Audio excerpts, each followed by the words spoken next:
Hi everyone. So I'm Michaela. Most of you know me, some of you don't. I'm the Cultural Enabler at Luton Council. This is our second digital creative forum. I think the first one was relatively successful. It's great to see so many people still engaging in a digital manner. So thank you so much. We've got a good agenda today. I'm just going to try and share my screen to share that with you. So just to go over our agenda, I've reminded myself to hit record, most important one, and to tell you all about it. So I'm just going to go over this agenda. I'll then just give some tips about how to engage during this digital forum using the chat function and how to contribute to discussions. I'm going to do a bit of a kind of short just chat about some observations over the last 6 weeks since we last met, especially with the funding announcement. And then I'm going to attempt to not talk too much today, which will be a nice welcome change from people that were in the last one where I did lots of chat.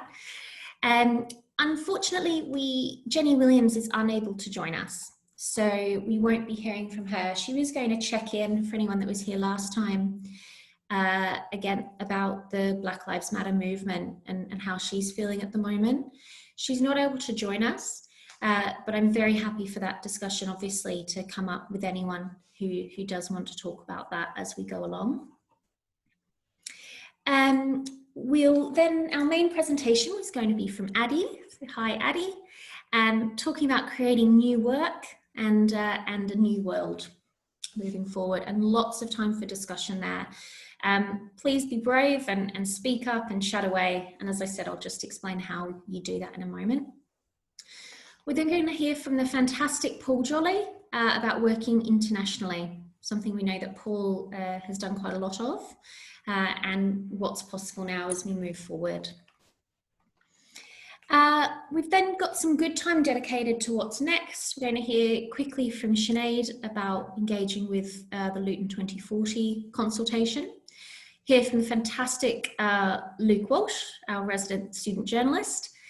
And then I want to spend a good amount of time chatting about the next creative forum and what we want this to look like. I usually dedicate about 30 seconds to that at the end of the meeting when we've run out of time, but I hope to just be able to really get your thoughts on the future of this digital platform.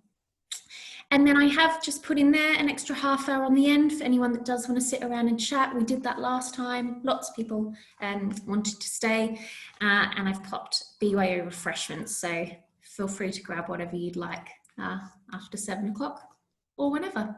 You can be drinking whatever you want right now. Fab. So I just want to now share just some guidelines. Hopefully you can all see that.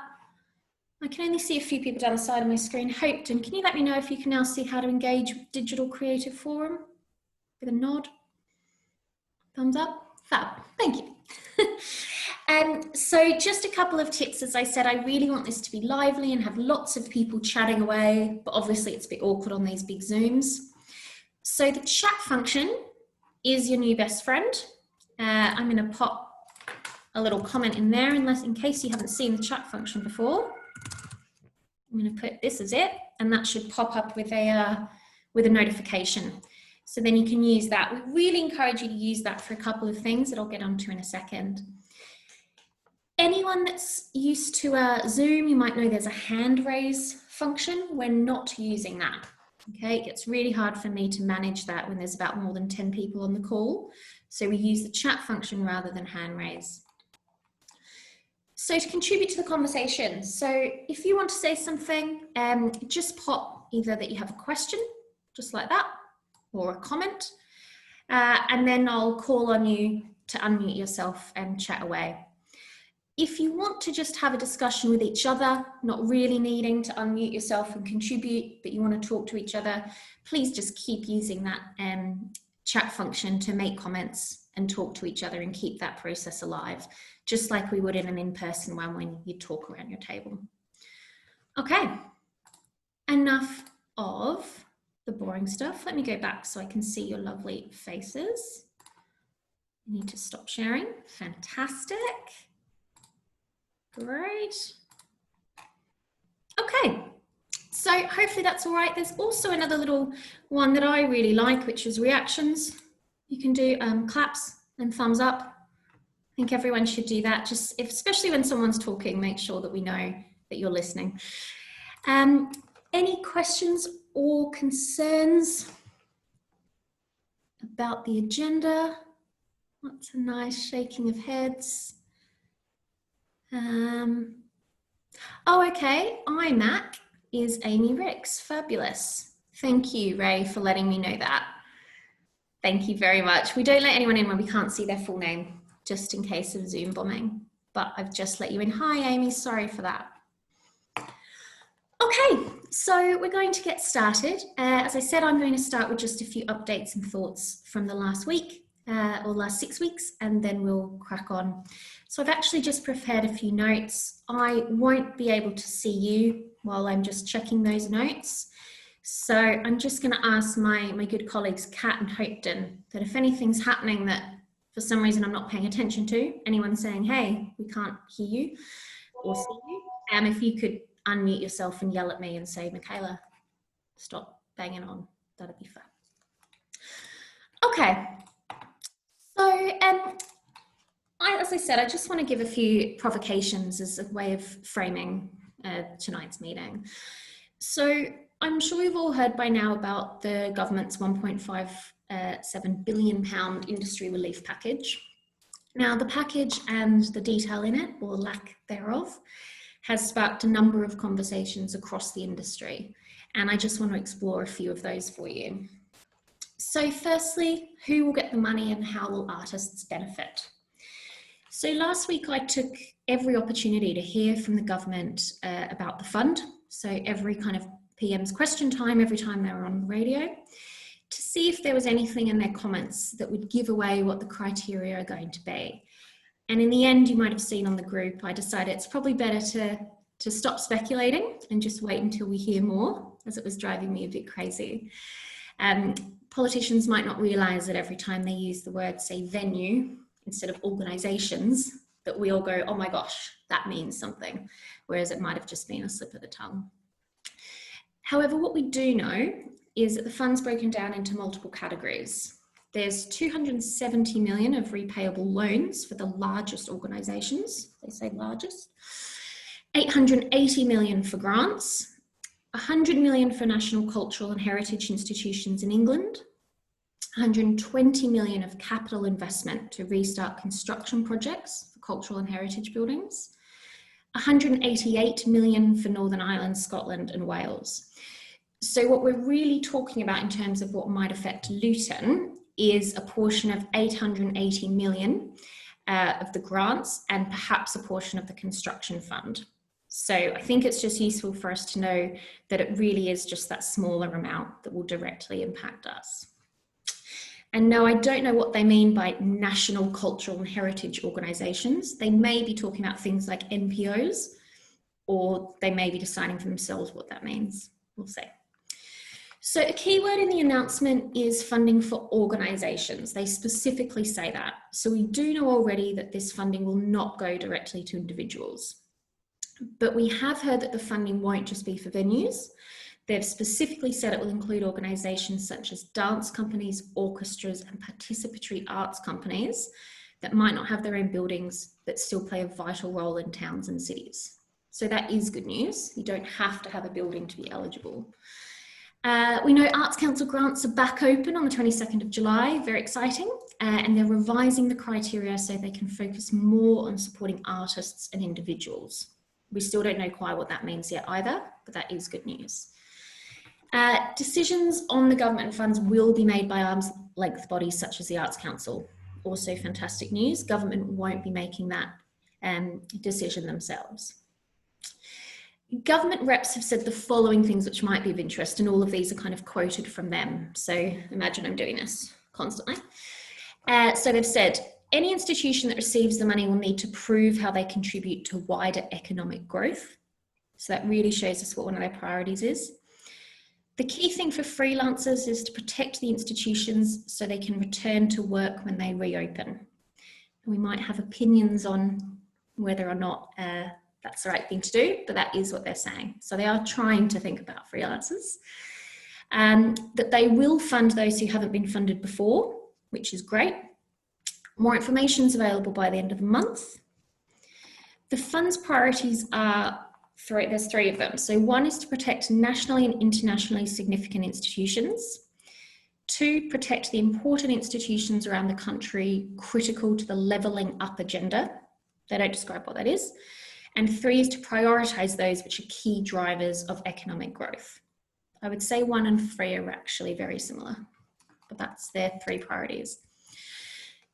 In terms of inclusivity, they'll aim to support a diverse range of organisations and look at the track record of the organisation's inclusivity in terms of audiences and those delivering the work. So that's really good news. The funds will nurture the ecosystem of arts and culture organisations, which will have important implications for freelancers and those in the supply chain. Organisations will need to show they're viable, at risk, and have exhausted all existing avenues of funding to be eligible, and diversity will be a clear priority.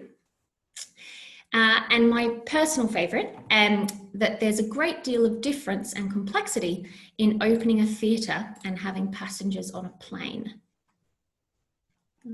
Leave that up to all of us to see if we agree.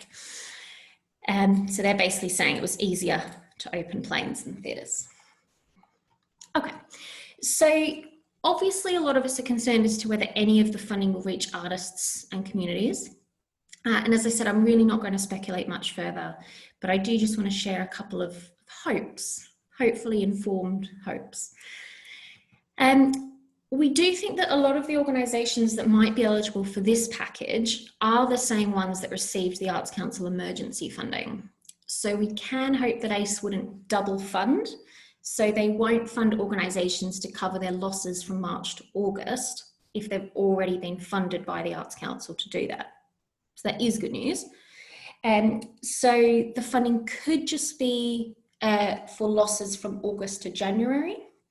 So they could just fund losses, but they could also look at funding innovative projects such as getting artists to create new works. We don't know.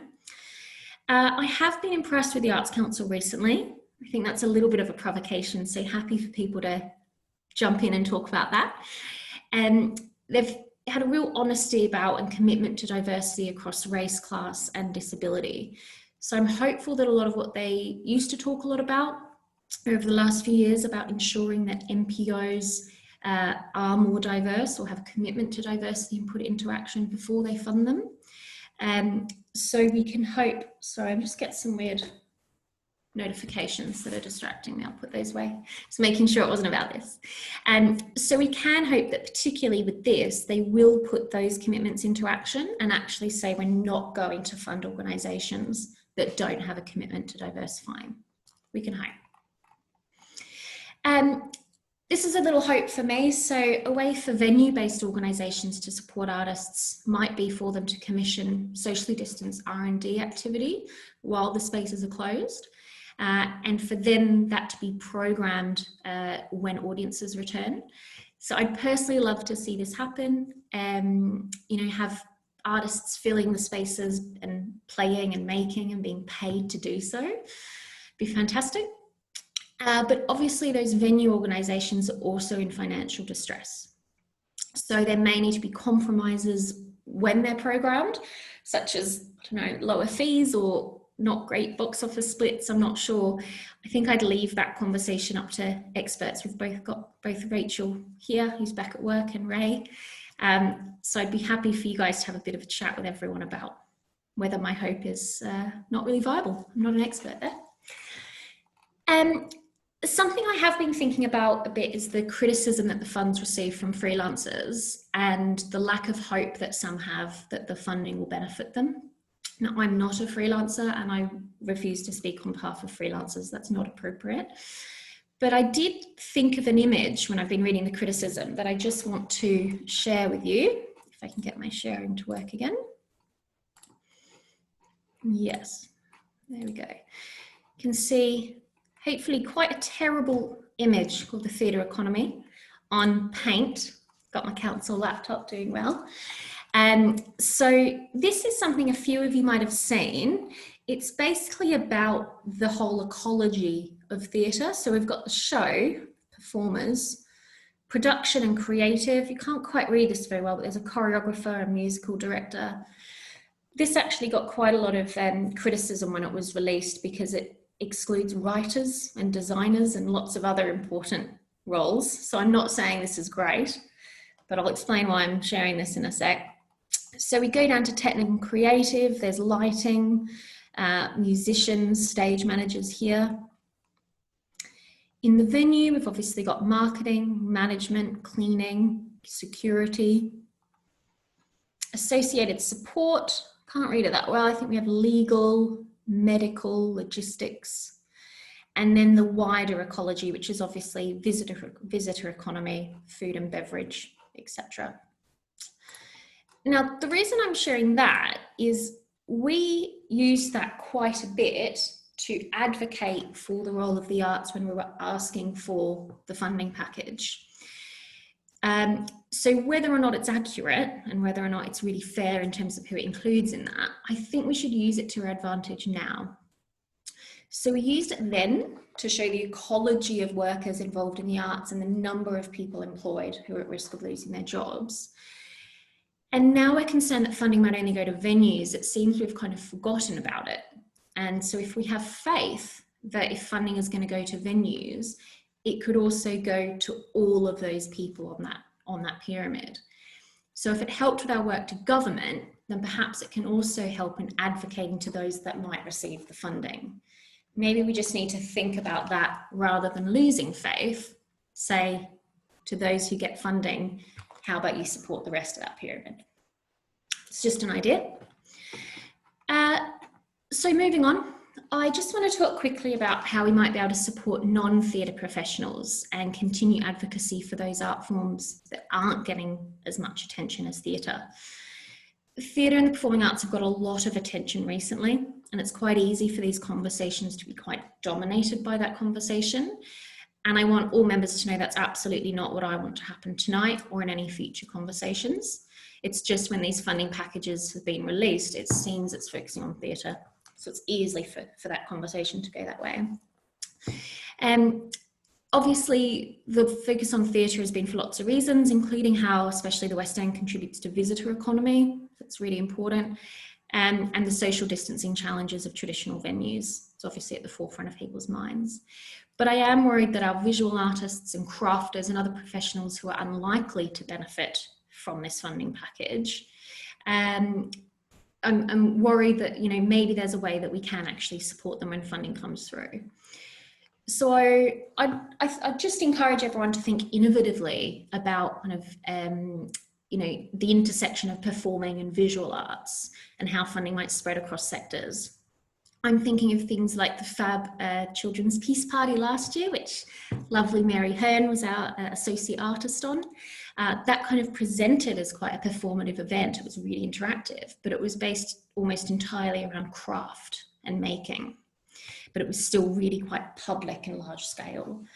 I'm thinking about the lovely Charlotte Reed, who I don't think is here, but if you are, feel free to turn off your mute and say hello. Charlotte's been sharing some ideas with me about, ideas for children's theatre that has a massive intersection with puppetry, craft, heritage, and music. So actually, I think if we are able to think in a more interdisciplinary way, we might be able to do more and have greater impact and work more with more people with fewer resources. I'd love to hear from some of those people I mentioned, Mary and Charlotte, if you're here, when we open up the discussion, just to start thinking about how people that may get funding can support you as well. And finally, as I said, I'm not going to talk too much today. Hopefully this is the last you'll hear from me for a bit. I just want to shift some thinking to cultural democracy. So this pandemic has further widened a vast number of inequalities in the cultural sector. And the global outrage at the murder of George Floyd has turned a spotlight on the organisations that continue to fail to address their lack of representation at decision-making level. There's been understandable concern across the sector about how the needs of the working class, Black, Asian, non-white British and disabled artists and arts workers will be represented during the rebuild, and how the communities in which we work can be supported to celebrate their own culture.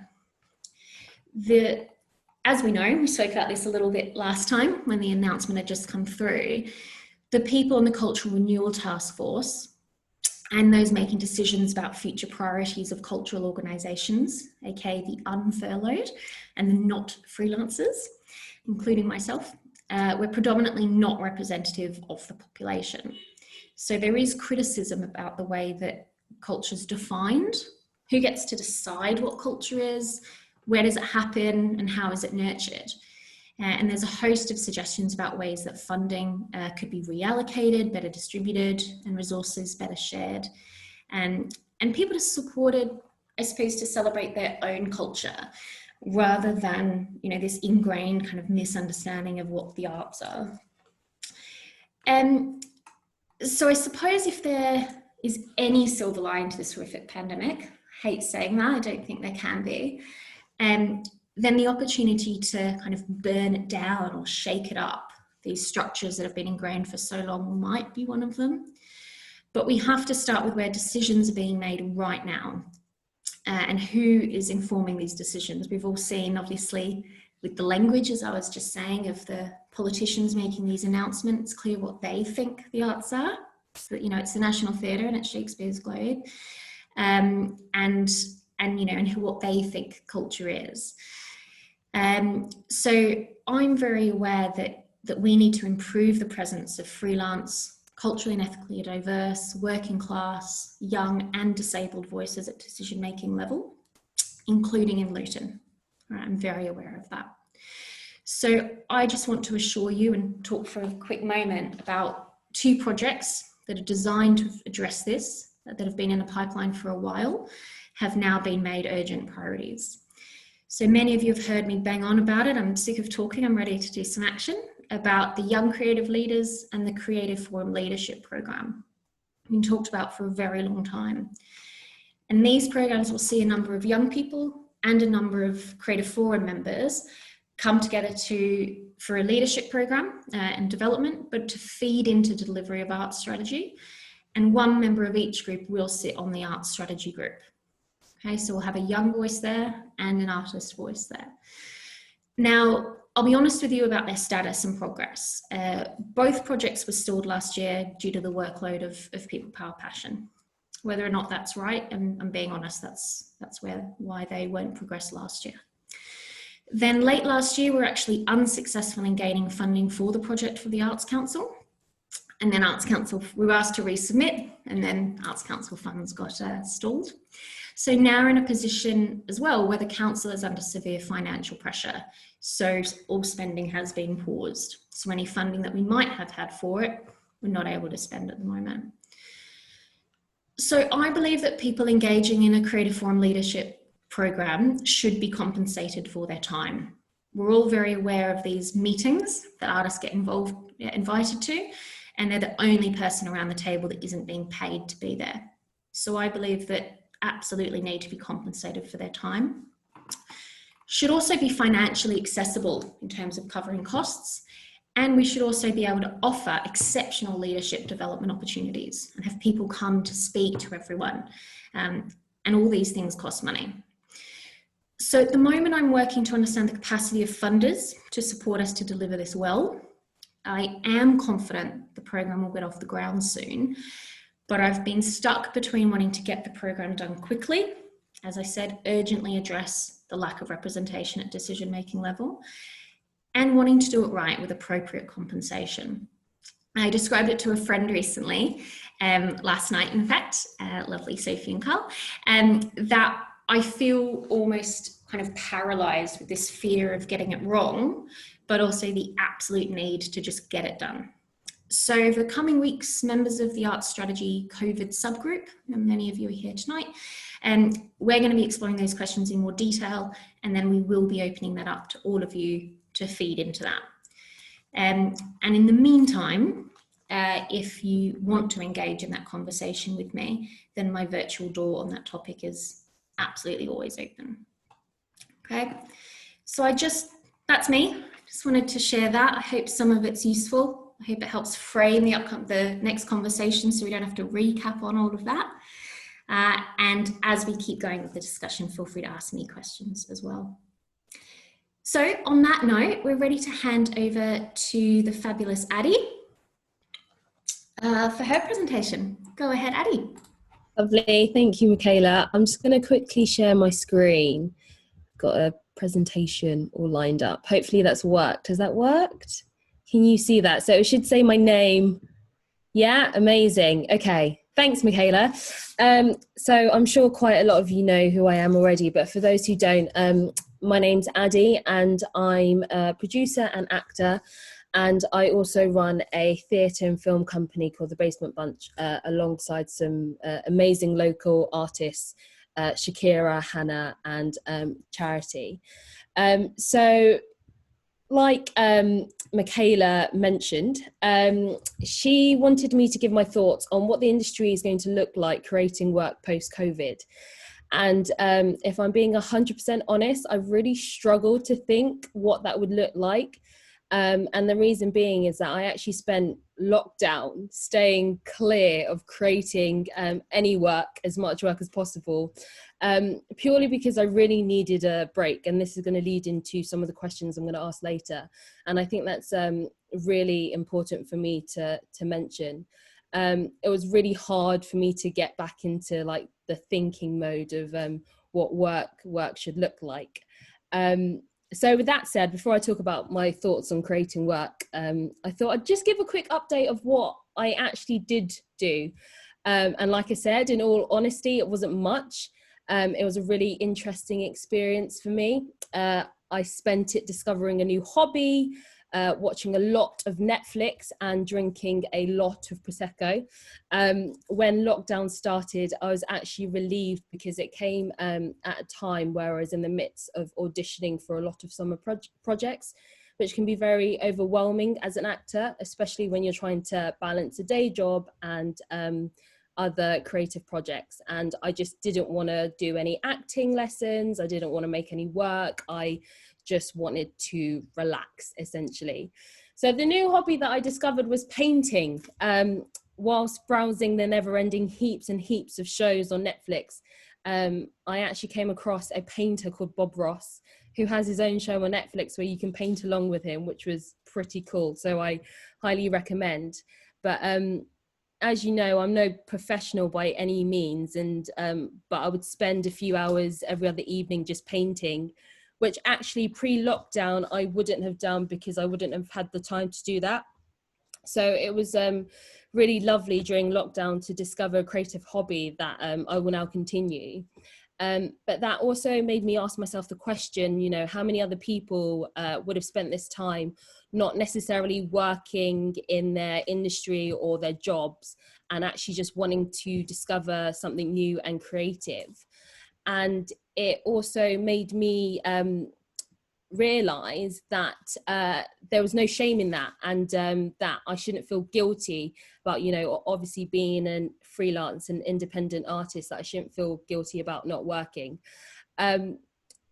But although I didn't want to create my own work during lockdown, I was actually very lucky last week to record a BBC 4 drama last week from my home, which was a very interesting experience. Because one, it was my first radio drama, and two, I recorded it from home. So as you can imagine, a radio environment, I had to set up my own recording studio, which was very technical. I was pretty much surrounded by mattresses and duvets and pillows in like a small corner of my room. But I was online with 7 other actors, the director, the writer, and 2 of the sound managers on the BBC sound server, all from the comfort of my room, which got me thinking, is this going to be the new normal? You know, we've seen a splurge of digital content from theatre shows to short films being made via Zoom. And I'm not sure about everyone else, but Zoom has become my biggest enemy. Sorry, Michaela, I know we're doing this on Zoom, but, you know, there's something quite, you know, wary and, you know, not as personal talking to your screen. But also, I suppose this period has shown us that we can actually be more accessible and reach people who we might not have engaged with before. And I'm just talking from a sort of like theatre and film background, because that's sort of my experience. And I know a lot of these theatre shows that were streamed for free online, I didn't get to see because of the cost of the tickets or the travel. So I was really glad they were streamed, which I'm sure a lot of people would agree as well. And it also made me think if this was a time for us to think about a cultural reset. And the short answer of it is yes. This is a prime time for us to reset in the way in which we work, view and interact with the arts and culture. And I think it's really important that we spend the next couple of weeks, months, years looking into how we do that. So with that said, I just had a few questions I wanted to open out to the forum today. And I think me and Michaela talked beforehand. What we'll do is if I read out the questions and a few comments and then open it up to the group. And I think I have about 4 questions. But my first question is actually, do we need to create new work right now? I know from my end, a lot of my work has been postponed to next year and even later with some filming jobs. So is there a need for us to create more work now? Or do we now more than ever need to actually do what we add in our funding applications and actually think about how we're going to increase engagement, reach individuals and groups? And when I mean reach, I mean, you know, really go to them. As we've seen and heard with recent headlines and news and discussions, it always seems like we're left on the I'll think about it later list. And maybe it's about time we focus on people's experiences in creative spaces rather than creating work. So that's my first question I wanted to throw out there and see what people thought.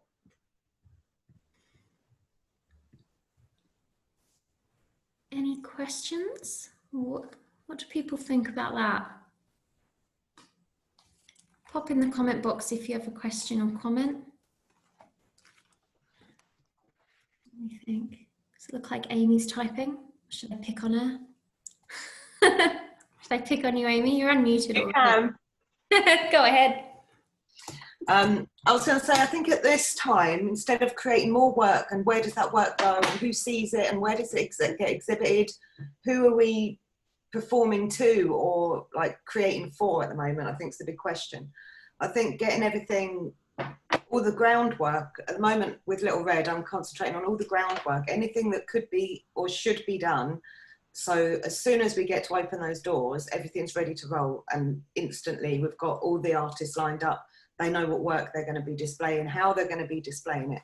And it's all about like preparing, I think, at the moment, identifying public spaces that we can use, creating the teams. So as soon as we get the go ahead, we could just hit the floor running, and all of a sudden overnight, it's like, bang, here's Luton.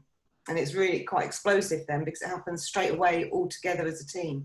But I think at the moment, it's really important that we start identifying collectives and putting people together, so that everyone doesn't feel like they're alone a lot as well. I think we've been alone quite a lot. Yeah, that's my thoughts on it, and just like, yeah, putting those spaces together and yeah, mobilizing people. Nice. So that you're kind of saying, yeah, planning, getting ready, and then doing things.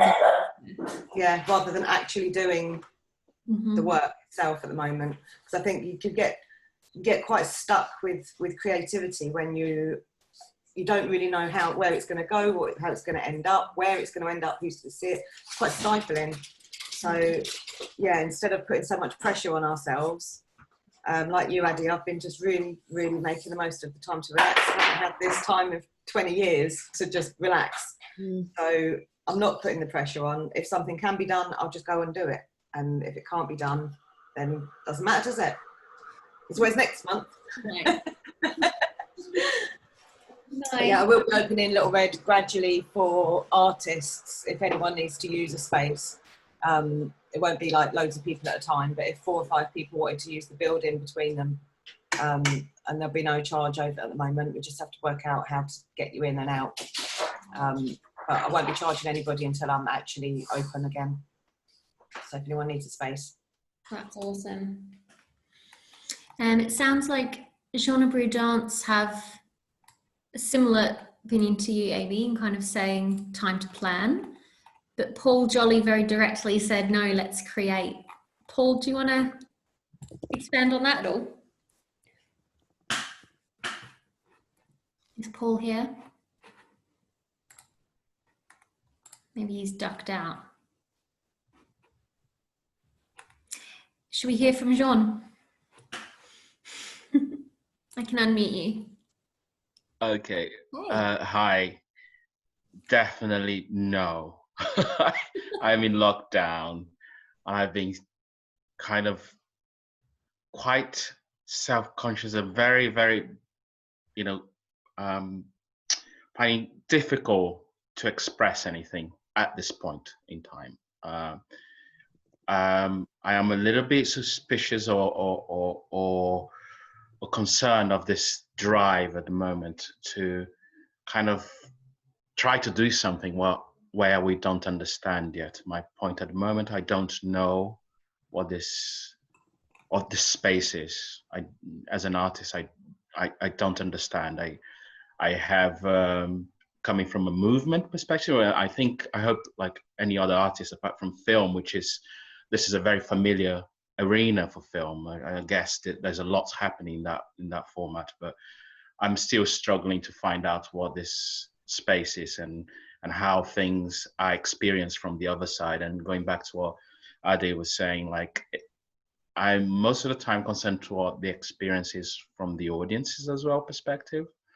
It's all very well to create something that I feel very, involved with, but from my reality is a different one to as opposed to what the audience's experience or the viewer's experience. So I don't understand what the relationship is yet. So I'm quite happy to just spend the time to slowly dipping myself, like probably this second Zoom meeting with lots of people. I'm like quite of a Zoom virgin in many ways because I find I don't understand the language yet, but for now I think that's what it is. But a lot of planning, a lot of things I have not been showing. Like Ade, I've been doing things that I don't feel I don't understand yet if it's enough to share. I've been working with people in Canada. I've been trying to recreate a collaboration that was going to happen in real life, but now is online. So I don't know what that means yet. So lots of things been happening, and I've been doing Chinese calligraphy as a hobby. Like Ade, I've been trying something else that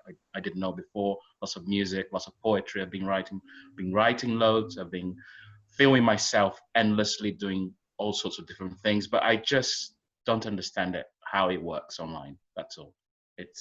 Maybe it will come up at some points, like when I'm less expected. But it's go with the flow. Hello, everyone. I love it. And we had a comment from Rachel. Yeah, just sort of on the flip side, obviously I'm not a freelancer, but I work within a venue. In terms of creating new space, we've had to push and postpone so much of what was already in our programme. Making the space for new work will be incredibly difficult. And obviously as a venue programmer, I'm sure Ray would agree with me wherever she is, we want to support new work and make the space for new work. But obviously we've got commitments from what we're in the past. So if freelancers create so much new work and we're in a position where we can't help you showcase it, we'd be heartbroken. We really, really would. So I think sort of pausing and resetting and working sort of on what already exists from a theatre and a live performance point of view would sort of be my take on it. So we can all support each other within the industry. I don't know whether Ray's got any comments on that. Just going to pick on you. Yeah, I totally feel the same. I think it's really important to be as transparent as we can now. I mean, Rachel and I, as some people in this forum know, that we've fought for transparency a lot with why we program the things we do and what we try and do and how we balance our jobs. But yeah, it's going to be really tough because as I said, we've pushed back about 18 months of planning, isn't it, really, into the future of 2020 and onwards. like the end of this year onwards. We don't really know if the end of this year is realistically going to happen. And the comment that I put in the chat is, you know, I think both sides of the creativity argument are really valid, because we actually don't know if and when we're going to be back to what we've deemed normal in the past, especially when it comes to gathering a room together. I don't want to be a doomsdayer, but I think I'd say like quite a lot of people who live with disability, I think might have similar viewpoints on it, of the way things were working, knowing the pressures that this illness has on health and what we might be still to see with it. It might be a long, long way before we even gather as people in a gallery seeing paintings, yet alone in a gig moshing together, you know. So I think keeping creativity alive is important, but I don't have answers, but I think questions still around, you know, what I love about what Addy said is that she's kept her creativity alive without the pressure of it being her sustained job practice. And I think that's a really important thing to do, like keep our creativity alive and take a little bit of time to work out how we can make it sustainable in the future. Sorry, that's a bit rambly. I'm a little bit under the weather today. Sorry. Oh, it's great. Addy, we've got a question whether we can hear from Nathan with another comment, and then should we do that and then come back to you? Yeah, of course. Cool. Thanks, Michaela. Hi, everybody. I was just thinking, it was partly about what Lizzie was saying in the chat as well. And I was on a call earlier today with a group of artists talking about digital always being part of the work now, which I think is quite challenging when you make live experience pieces or pieces that the human interaction or the audience being there is part of the fabric of the show. And there is a sort of risk that could emerge with sort of future local lockdowns that's happening in Leicester and could happen elsewhere, which is work will have to almost have two forms: a form that could happen live, and then a form that could quickly change shape and happen online. If it doesn't happen, and for me that feels very. I'm yet to see the creative challenge in it. Maybe it's just I need to take some time to see the creative challenge in it, but it feels quite hard to imagine what that's like at this stage, and that's why, in a way, that at Tangled Feet we're not immediately ready to make work right now, because as Jean was saying, what is that? What does that work need to be, and who's it for, and what will it do, and who it will be with? And it's just it feels too early to do that. And I think if we do it too quickly, we'll revert to doing what we did in February or January, just because we know what that is. So I just wanted to add that in to build out what Lizzie was saying in the chat, really. Fab, thank you. Thanks, Nathan. Great, I'm just going to... Over to you, Addy. Lovely, thank you. So my next question is, you know, once we are back in the spaces, how do we get other people back in those creative spaces? You know, because we've been away for so long, a lot of people won't want to come back to the theatres, to venues, to museums, to, you know, see live shows. And how do we implement what I suppose, what's the creative plan to get those people back into the spaces? That would be my next question.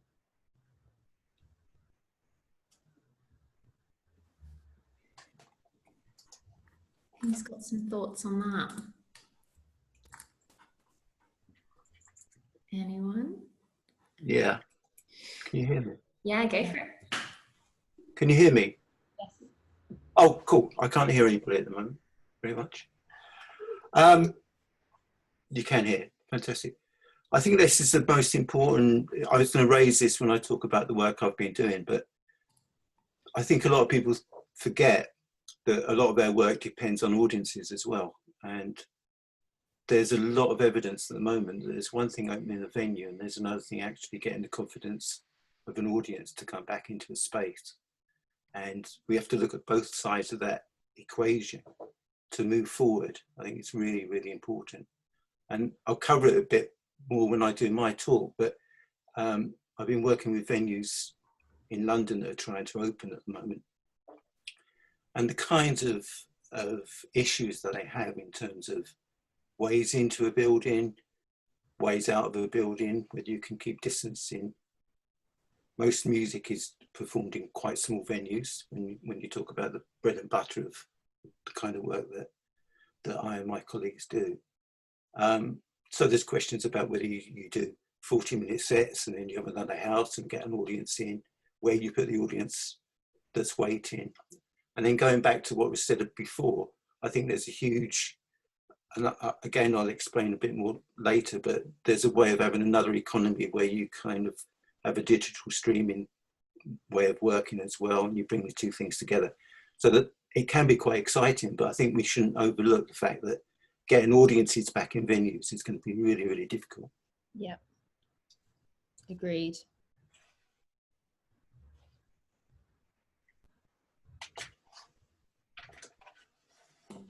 We have a comment from Luke. Yeah, I mean, sort of to give my sort of two senses, that I think that maybe the audiences will start to naturally like feel more open to coming back to spaces. I mean, I certainly as I've been looking on to the discussion around sort of returning to creative space, certainly in doing my research, which I'll come on to a bit later on, is that, you know, there's that shot of the Berlin Opera House at the moment where, you know, it's only a third capacity and it's spaced out. But I think yeah, that there are people are going to be open to coming back to the arts. Certainly, we've seen over the weekend performances in London taking place outside, and you know that's been welcomed well. I mean, obviously, I'm playing devil's advocate here, but you know, it's I think definitely as places have started to open up, certainly, you know, pubs and restaurants and hotels have opened up the last couple of weeks. I think certainly there is a logical school of thought to think that, you know, in the next, you know, weeks and months where places and creative spaces start to open up, that, you know, they will start to come back and, you know, things will start to return to normal. But that's just me sort of giving my two thoughts on it. I love that enthusiasm, but I think the reality is that there are different kinds of audiences for different kinds of work, isn't there? You know, you've got certain kind of music events, for instance, have an older audience, and they are nervous about going back into a space. The other thing is that a lot of kind of work that's undertaken in kind of clubs, small clubs and pubs, because of social distancing, a lot of landlords are saying, well, the space where the band would play, for instance, we'll put extra tables there so we can make more money out of drinks. So the gigs in those kinds of places will be a long way down the line, I think, because the pub is going to, or the club is going to maximise their income from punters that are drinking. So it's just, yeah, I hope you're right. Yeah, I think there's a lot of rethinking that we need to do. Yeah, just very briefly, just picking up on that, I have so many things that I want to say, but I'm conscious of the time. But it goes back to the funding from how Michaela started, and that sometimes I keep thinking of the monetization of artists and their art industry, and speaking even as an industry, sometimes I have had a lot of time to be thinking into how do I make work, and if it's the work I make, the value that I've contributed to society, does it need to then have this return that is constantly it's connected to making the money in that way. So I'm not saying that they can't go together. So it feels like we so quickly are being kind of asked to sort of how we're going to bring things back to how they were. And I wonder what the reason is that for. Is it just the monetary aspect of it? Is the sustainability of the economy? Or is because we really truly want to communicate with people? So my rethinking is I'd like to know how what is art is actually contributing to artistic ecology, and one of the things I've been mostly enjoying is even getting to know people in a more humane level, rather than that kind of brand that we need to be selling in order to be kind of bringing people in. So maybe yes, the smaller venues it's better, it's more intimate, and it's slow process. I do agree with Luke also that people will find their way back, but how that is going to, what the path of that is, we don't know. And I certainly have no idea, even if I would ever be happy to sort of have too many people in a room performing. I would feel highly uncomfortable at this point. So I think going back is going to be a slow process, and we're going to be thinking about the body fundamentally different at the moment from now on. So I think, anyway, that's my contribution with that. How do we get back?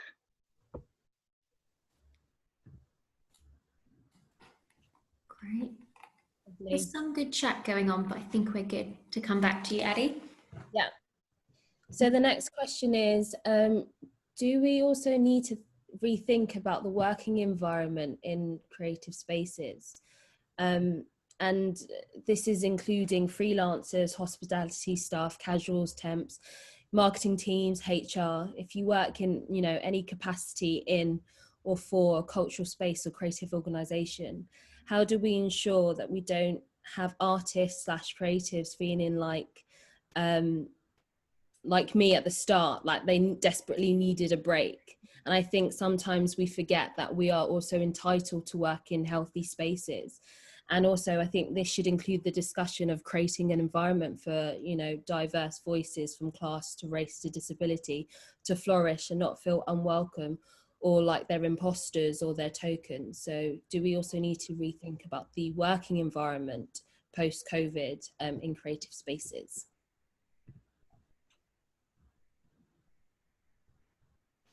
And I suppose that question was in response to the Black Lives Matter movement at the moment, and especially with, I'm just focusing on theatres in particular, having to bring out the statistics of how many Black employees that they have in their key members as well. So I suppose that was my reasoning behind that question. I think Kat wants to say something. Yeah, we've got, we'll go Kat and then over to Ray. I think that's a really important question, Addy. And what I would hope is that we are going to be able to move to a place where people are feel more able to say both this doesn't work for me and or I'm not getting what I need here, I need something else, or this safe doesn't feel safe to me for whatever reason, because all of those things are going to need to be renegotiated, aren't they, from point dot, and I think it's this crisis is having the effect of putting people who up till now haven't had to necessarily consider some of those access questions, consider whether or not they feel safe or not in a space, because we've been walking around with the privilege of being able-bodied and healthy and white, and all of those things are now, what I'm saying is I think the parameters are really shifting, and I'm really hopeful that that keeping those questions on the agenda every time we're in a space together. Does everyone feel safe? Does everyone have what they need?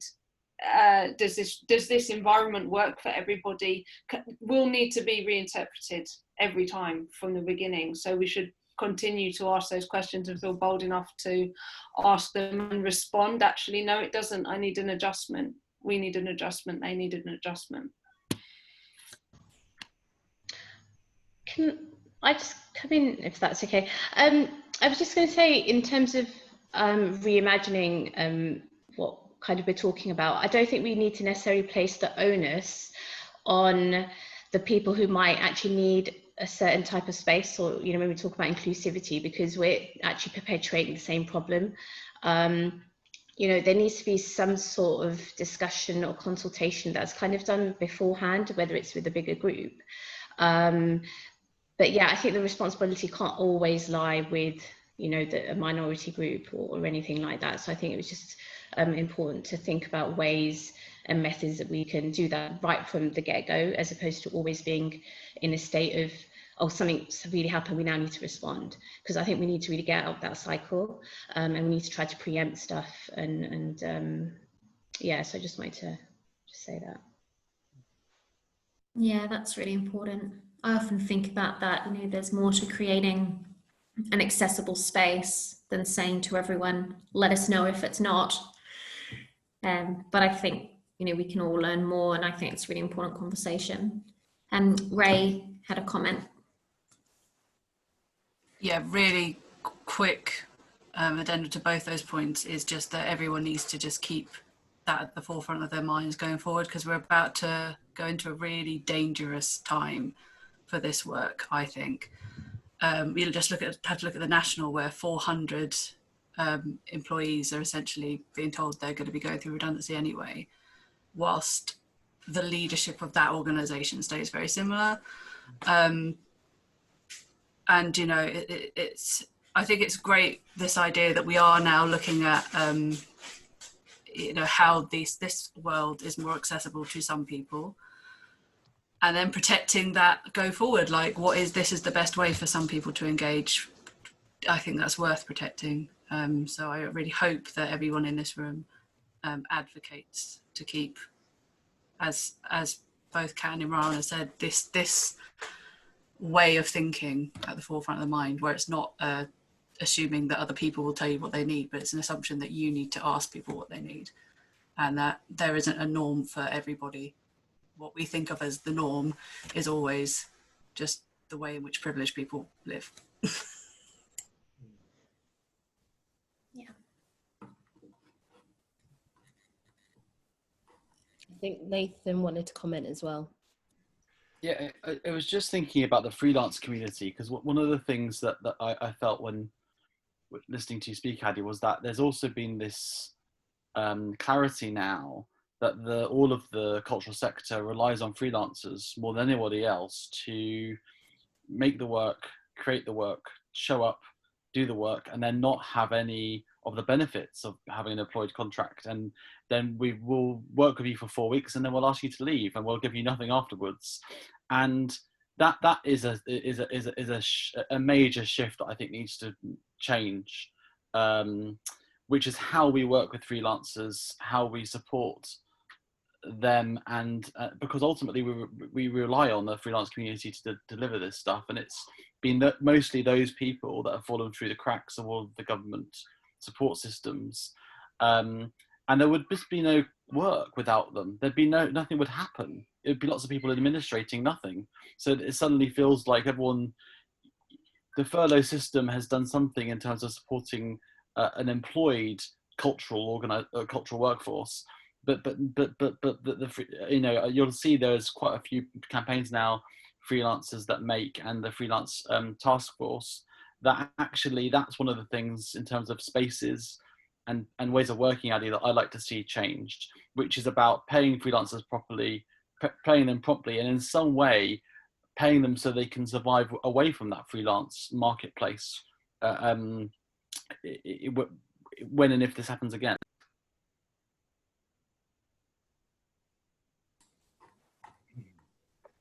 Can I quickly say something? Yeah. Is it like a big issue, isn't there, in terms of the way that money is passed down? If we go back to the things you were saying at the beginning, Michaela, about grants, availability, and all those things. So it's where there's a cut-off between awarding money to organisations and making sure those organisations filter that money back through into the veins of the arts community. I think that's really important. And sometimes there's no, at that top level, there's kind of drawing a line under it once the money leaves the major funding bodies. Sometimes that's been in my experience through life. That sometimes that, you know, we'll tick that box, the money's gone to that organisation, and and they assume that the money filters back through the organisation into where it really matters. And I think one of the great things about, if there is anything great about COVID, is that we can realign ourselves and reimagine ourselves in the way all of that works. And I guess that's one of the issues about some of the things you were talking about the amounts of money that are available, and we should all be, we should all take responsibility about how that money is distributed. Yeah, just quickly for me, and sorry, I'll come back to you, Adi. I think that's really important. When the guidance comes out and we begin to understand who in Luton will be eligible, I think there's a way to positively engage with those organisations, and somewhere around the virtual table tonight, positively say, before you put your application in, can I talk to you about how we might work together? Let's put a budget line in for making some work with me, and making that really positive. Rather than, which I can't speak for how freelancers are feeling, so I don't want to tell you how to behave, but, rather than kind of waiting until they make those decisions and being unhappy, let's engage as soon as we know who's eligible. And I ask anyone around the table that thinks they're going to be eligible to tell each other, to say on the creative forum, I think we're eligible, what should we be doing with this? I'd really encourage you to do that. All right, Adi, over to you. Thank you. Last question. And I suppose it's about, keeping us all sane. How do we stay motivated? And I think the last few months for everyone has been really interesting and very scary. I know it has for me. And talking as from an independent freelance point of view, it does sometimes feel like the ship is slowly sinking, especially with, announcements of establishments going into administration or closing, or the loss of jobs and redundancies. It can feel like we're never going to be given a break in this industry. But it'd be really interesting to hear what people think in terms of how do they stay motivated, or how we should stay motivated moving forwards. But I think for me personally, this idea of resetting, reshaping, restructuring is a very exciting prospect, which is why I sort of asked all those questions about rethinking how we approach things.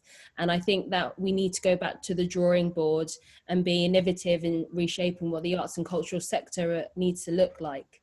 For me, I think pre-COVID wasn't quite right in the way we were working. It wasn't reaching its full potential. And this is our opportunity to change that. So I think having that opportunity to change that is the motivation for me. But it'd be interesting to see other people's, and to hear other people's thoughts as well.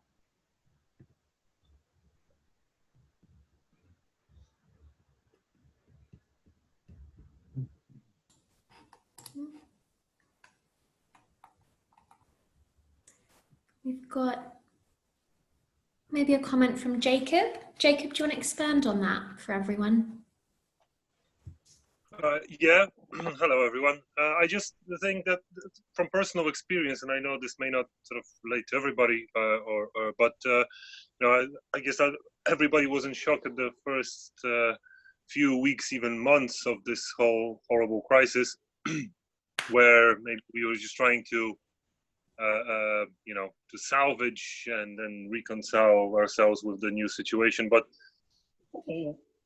there was, I think, from sort of visual arts point of view, there was also the sort of feeling that maybe that's not relevant now. Why aren't artists doing something else to help the NHS rather than, myself included, or rather than just keep making artwork? But I don't know how to help the NHS other than clap, but I just thought, in my own way, was there a point in making artwork, just any sort of work? And I think just for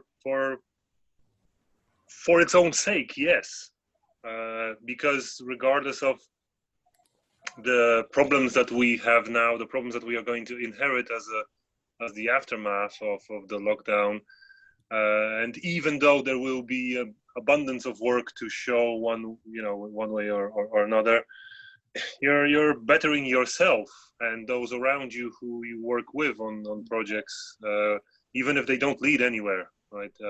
Just from sort of personal perspective, I started just figuring out ways to how to enable broadcasting through sort of, Instagram affordable. Like you don't need to buy a 200 pounds kit, just a few cables and stuff. So there is definitely benefit from doing what you were doing as much as possible before the lockdown, because you don't know where that's going to lead you, and it will lead somewhere one way or another.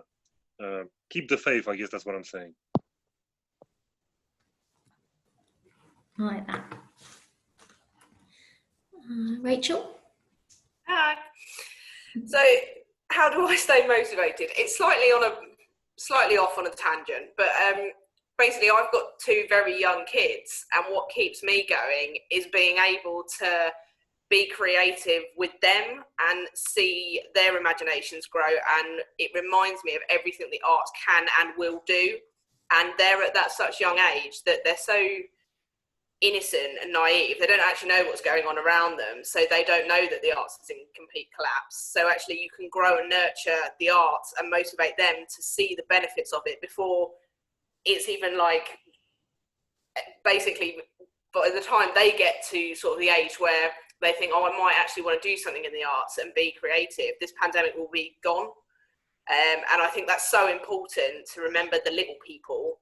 And any other parents that are there, I'm sure, will have done creative stuff, building dens, painting random pictures, creating art galleries in the random room that no one ever uses in their houses. And it's incredible to see their little faces light up. And it's when you go, well, what if you do this? And their eyes just go, ooh. And it's so special. And I think that's something to hold on to for me personally as a parent, but also as an arts advocate, is what the arts does for people will not change. It will never change. And you can see it so clearly in the youth and children of today. You just have to look at them and watch what they do. And in whatever area of their life they are, whether it's maths or whatever, you can put the arts into it and they learn subconsciously. And I very much believe that my two children are going to work in the arts. I don't really care what they think, they are going to. So that's my take on it anyway. I love it. That's so good. Ray said there that you're the most motivated person anyway. And your energy just now is amazing. We just all need some of that. I think we'd all be fine. It's so great. Anyone else?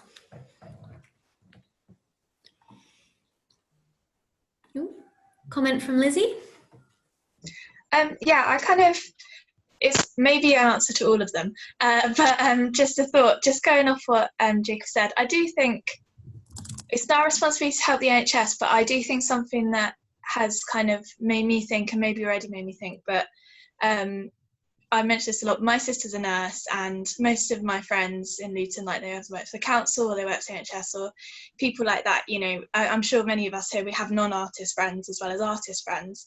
And actually, I think what should motivate us is art for everyday people, and to think about who do we actually want in our audiences and things like that. So I think potentially something that could be an idea to get audiences back in is to invite key workers that have, you know, kept us going for free showings, for discounted ticket, whatever. But, you know, everywhere has recognised workers, and because the arts couldn't, because they weren't, you know, around, they couldn't. But maybe actually this is something that when I was kind of freaking out at the start about, you know, what was happening in the arts, my sister said to me and said, like, you know, we're about to go for a pandemic. We will need the arts when we get out of this. We will need help. We will need restoration. We will need to go to places to, you know, we will need joy, all of these things. And so I think actually we should think about when we're coming out of it, you know, when we get to start up again, they'll be coming out of this really traumatic time. And, you know, it's not just NHS workers, but bin men and people like that, you know. I was recently watching The Choir with Gareth Malone, and he's like, you know, making choirs as he does with, like, you know, key workers, NHS workers, people shielding. But I just really feel that we do need to think about, or in, maybe this is just my ethos, but it is to go like, I don't want to make work just to make theatre-y work, you know, like I don't want to just make, you know, things that only people who go to the theatre or make theatre understand. I want to make things that my sister will go to, that my friends will go to, that, you know, Bob down the road who goes to the pub every week will go to, you know, whatever. But I just think in terms of accessibility, maybe there is a sense of actually inviting people in through some sort of scheme of saying, and not having that expectation that they will just walk in, because, like, to be quite blunt, it wasn't easy to get audiences anyway before this in Luton. So I think we're just kind of going like, oh, it'll be really difficult, but actually it's never been easy. So like, I think, yeah, I think maybe something of inviting, and just, that's what motivates me, is just to think, I want to make work that will add to people's normal lives. I don't just want recognition from my industry, I think. Yeah. Great. That's so good. I agree with that. I think we're over to Jean. Jean, sorry. What keeps me motivated? This is the little things sometimes. You know, the kind of incredibly resilience that I have seen or been witnessing from people, even to the point that we are actually connecting much more whilst we are in lockdown away from each other than when we actually could physically do it. So, which shows to me that we are able to. So, and the other thing that keeps me motivated is the hope that this change that's been happening and that we've been witnessing, and that goes to Black Lives Matter, goes to kind of that necessity that how vulnerable our freelance workforce, how important it is our workers, the NHS and everybody that maintained us fed and everything. We all notice all that, and my hope, what it keeps me motivated, is that this is not just going to disappear once we go back to normal. I hope the normal never exists again, because that one was not working. So what keeps me motivating, that I hope these changes, that even for the level of decision making at the moment, which I'm a bit, going back to the funding, the 1.5 billion, I'm a bit worried that is this replicating again, as the institutions, is this people that are going to make the decision. And we know the representation at that level, it's a huge, massive problem. And I hope that we are able to continue asking for transparency and accountability and responsibility at that level, because I think until that top tier is completely reformulated and engineered to a point, which I think it's important to be demanded to that level, we won't see that, you know, engagement in a general form, because unfortunately I just feel that what art is still very privileged. It's told in a very particular point of view, and it's not inclusive as it should be. But I think we are in a beginning of a shift, so that keeps me motivated, because I'm a very positive person. So it's like, I have to hope. I love that. Thank you. I think Lauren wanted to say something. Hello everyone, I'm Lauren. For those of you that don't know me, I'm a freelance theatre designer.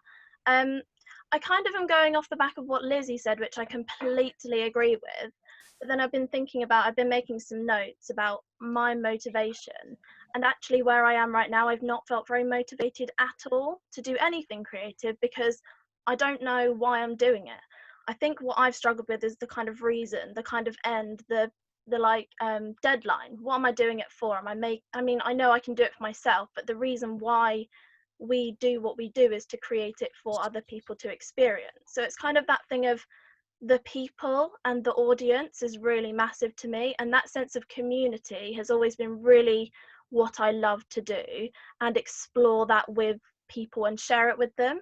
So a lot of the projects that I've worked on have been with community members and exploring what theatre then does for them. Obviously, theatre is not the only topic here. There are lots of things that other visual arts that can also increase that. but it's the people, the community, and the togetherness and the reason why we do it. So it's kind of that the thing that I feel most motivated after these calls that I have. I feel most motivated after the conversations with other creative people and all of their brilliant ideas, but then the sort of inability to actually then go and action it.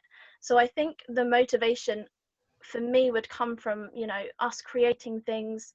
And I was saying this earlier in the chat, like a local community, rather than trying to go, you know, a lot of people have to feel like they have to go to London or wherever to go and create these experiences.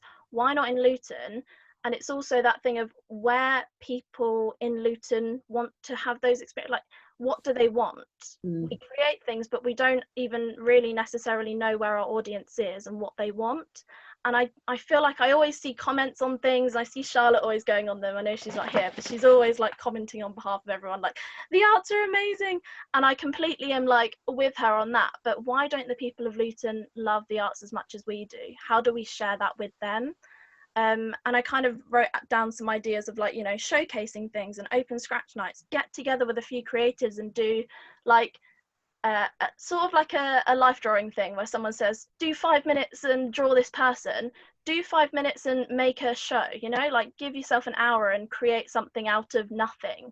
You know, bring some paper into the space and dress the space with paper. Like I feel like we're losing that fun, and that's where I find that the whole reason why we do this is to share like escapism, fun, playfulness. Like, why are we not doing that? I know it's a really serious situation out there right now, and we do have to consider that, but we also need to consider like like we don't want to talk about coronavirus after it's happened. Like, that's done, we're closing that door. Like, let's talk about something else. That's, yeah, I don't know, I'm kind of on my little ramble, but I just feel like community is a massive part of what we should be looking at going forwards, and how we do that, and also how we design the spaces to make that happen. There are creative ways around those problems, I think, but we just have to actually sit and talk about them and figure out how to then action it. So yeah, that's me. Thank you, Lauren. That was a great way to end.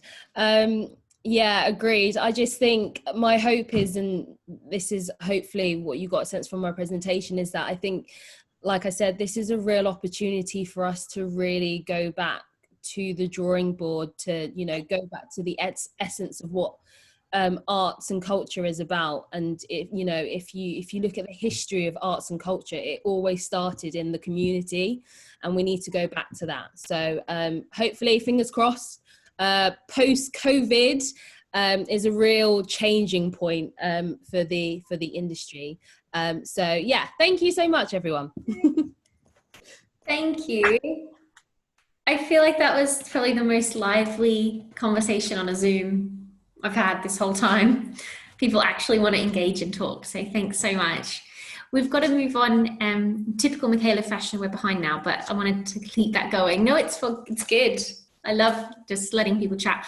So we'll move on, but I think we can probably come back to a lot of those chats in the discussion, and if anyone's hanging around after 7 as well. So don't lose any of your thoughts. Thank you, Adi. Thanks so much for your work. Next, we're moving over to Paul. Paul's going to talk about working internationally in a COVID world. Yeah, it's great. Thank you for having me. But I'm going to change the agenda a bit, because I think there is something I really want to pick up with what Lauren just said in terms of local things, and something resonated with me really, and it's just a general thing, is that we've kind of shut the door really on some of the reasons why the arts aren't appreciated, because we've lost connection with education at really basic levels, and we have to get, you know, as creatives, if that's a word we can use, we have to try and attach ourselves to the educational process to make young people realise through the school situation that the arts is back on the curriculum, all those kinds of things, that the arts are really the thing that holds all of society together. It's the reason we're in it, because, you know, one of the things that you learn from COVID is people to cheer themselves up, listen to a piece of music. This is created by artists, it's created by people who have a passion to actually explore creativity for other people. And sometimes when we're in a little bubble, we, I think we forget the basics about that. And we talk about, oh, there's not an audience for this. We need to create one. We need to go out into the community, but we've got to go right back to basics, I think, to really generate a new appreciation of the work that creative people do. Anyway, so me, 20, what was it? 13th, 14th, 15th of March was the last time I got paid to do a piece of music, which was in London. And then lockdown came, and like most people, I spent a week thinking I'm at that age where I'm supposed to be sheltered and looked after, and people should drop bags of shopping outside my door and all those kinds of things. And after I threw bricks at people who did try and do that, I decided to think about what I was doing, why I was doing it. And I went back to, you know, that whole thing about why I'm a creative person, why I've done what I've done over the years. And as people know of me, I'm firmly anti-Brexit and all of those kinds of bizarre things that are, you know, the world's small, so we put up barriers. To me, it was completely balmy.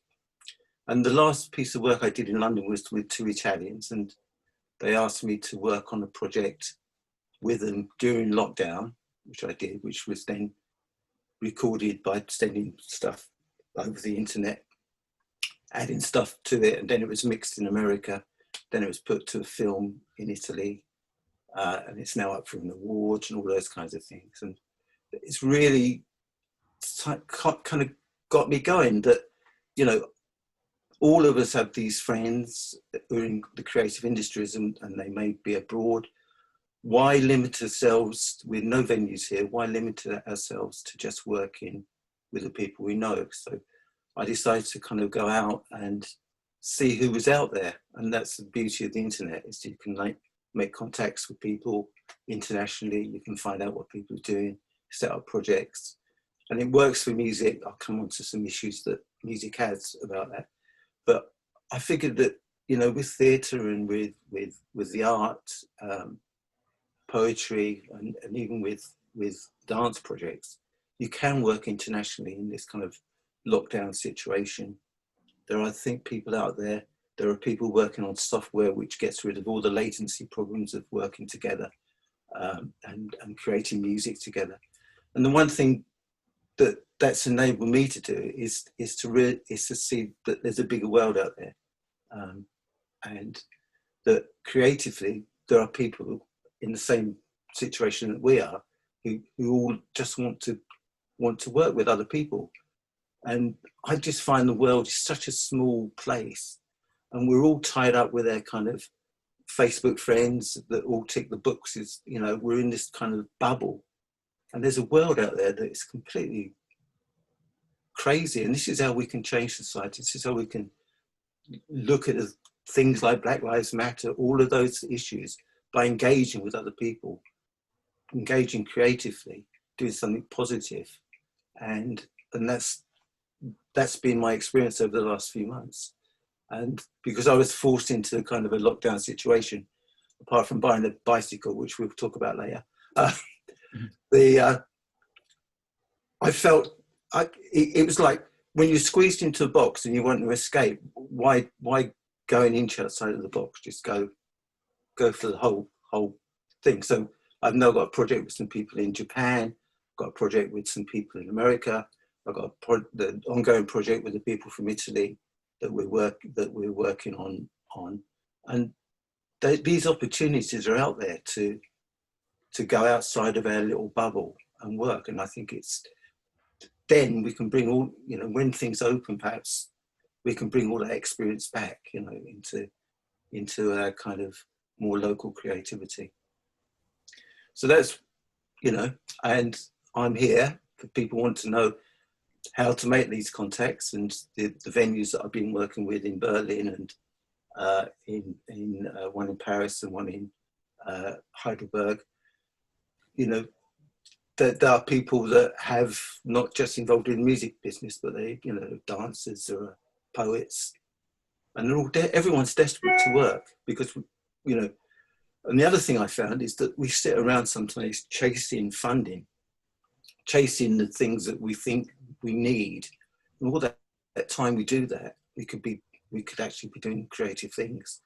And, you know, if you're creating properly, then bits of money will flow to you anyway. You know, if we spend 3 months of our lives chasing money, which will keep us going for another 3 months, it all seems completely balmy. I think that's one of the things I kind of learned from the lockdown, is the fact that, you know, we waste an awful lot of time chasing our dreams when in fact we could start living them.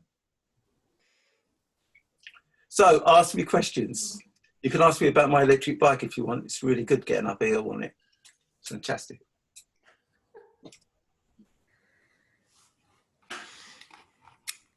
Any comments from anyone? I know Julia was going to make a comment before, and I know, Julia, you've also worked quite a bit internationally and have worked with Paul. So I don't know if your comment can kind of cross over the topics and pick up on some of the things Paul was saying. Hi, everybody. Hi, Julia. It's nice to see everyone. Nice to have this, Adi and Kayla. Thank you for all your time. Paul, I liked what you were saying, and I think it's true. You know, like my thing was really about hope and kind of self-actualization. Being one of the human needs of people and artists is to keep learning, and whether that's finding different avenues, like internationally, what Paul's saying, or finding your own ways to creatively learn, like painting or doing other things that are in pushing us in ways that are not our comfort zone. But Paul, no, I can't see you. Hold on, Yeah, sorry. yeah, I can see you. Yeah. Oh, yeah. So I was going to ask you, what sort of new things have you discovered from these new collaborations or new projects that you've been exploring? Some interesting things which are kind of more general in terms of the way that in Europe venues are opening and then closing again because of the fear of audiences in these places, which is kind of a little bit disturbing, you know. And I don't want to be the bringer of gloom, but I think that we mustn't try and convince ourselves that the world is going to change back to as it was in the next few weeks. I think we're here for a really long haul, and I think we need to find other ways of other elements like Zoom. I didn't know anything about Zoom until all of this happened, until lockdown. But there are kind of digital ways of working where you can share work and explore creatively through digital work.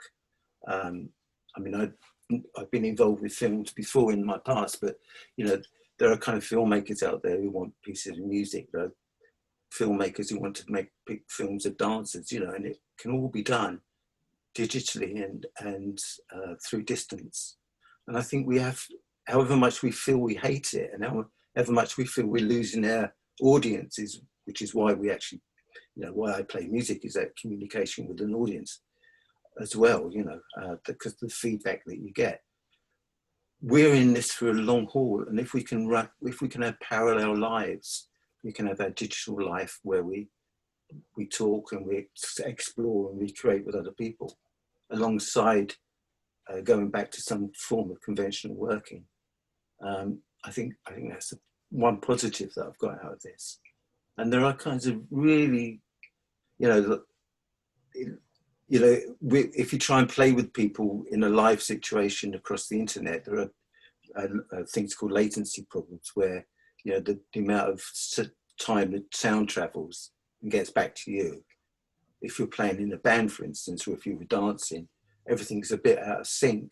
But there are people really working, really at the cutting edge of this to actually get rid of latency problems. I don't know an awful lot about it. I just rely on the other things. And there's a thing called the other broadcast system or something like that. I wrote it down. What's it called? The open broadcast system, which is an open piece of software their work, there's things doing there. So it's been an incredible learning process. I've done things that if lockdown hadn't happened, I would never have done them. It's simple as that. It's pushed me. I think there's two ways. You can either go back into yourself, or you can use this kind of lockdown. And it still is a lockdown, whatever, even if the pubs are open, it's a lockdown for a lot of us. You can use this as kind of expanding your creativity and your understanding of other people. And coming back internationally, it's just wonderful to have friends all around the world who just want to create, even, and be very creative in a not going back to painting red noses on people's faces, but actually kind of raising their creativity to new levels and finding that inspiration working globally. I think it's really exciting. Thanks, Sharon. My other thing I was going to mention, and just the last thing I think someone else wanted to comment, was that not to forget about street performance. And obviously I come from like street hip hop culture, and that's all street performance and outdoor arts and how many things we can do.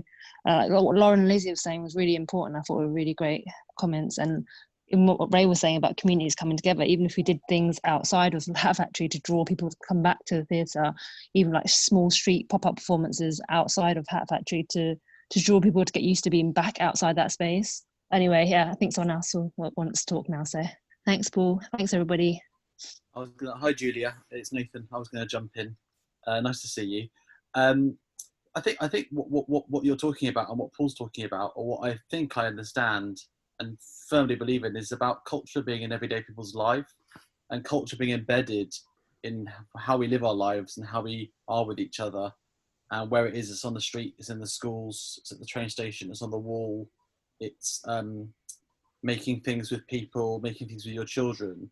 And culture has been commodified to be something that it can exist only within an organised space.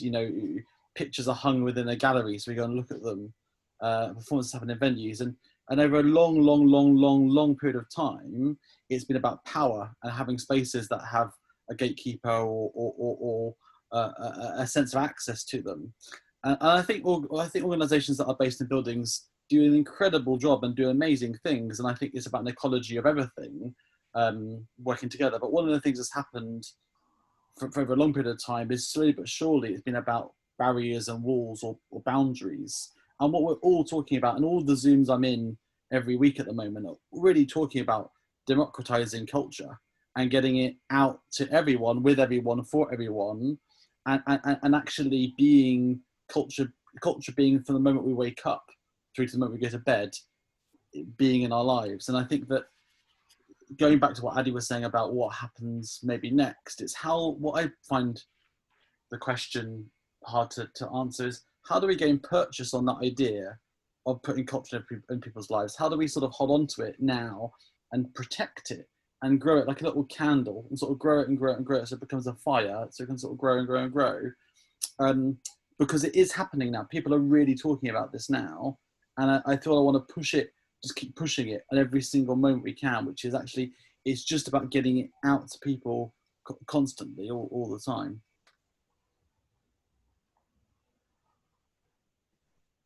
Yeah, and I guess, how do we do that when, our normal ways of expression, in terms of performance or in front of an audience with other people and all those chats that you have with people after a gig, or how we kind of recreate that now to keep people's interest in that? Because I've been in a forum which involves some of the London clubs, and it's really interesting how they're looking at how to stream, how to monetize streaming, how they see that, streaming events, and that's kind of got a worldwide potential as well.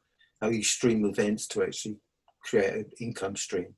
Because a lot of musicians, for instance, and I know I'm talking from that, a lot of them missed out because they, musicians didn't fill in all their paperwork, so they never got any money back for being a freelance artist or anything.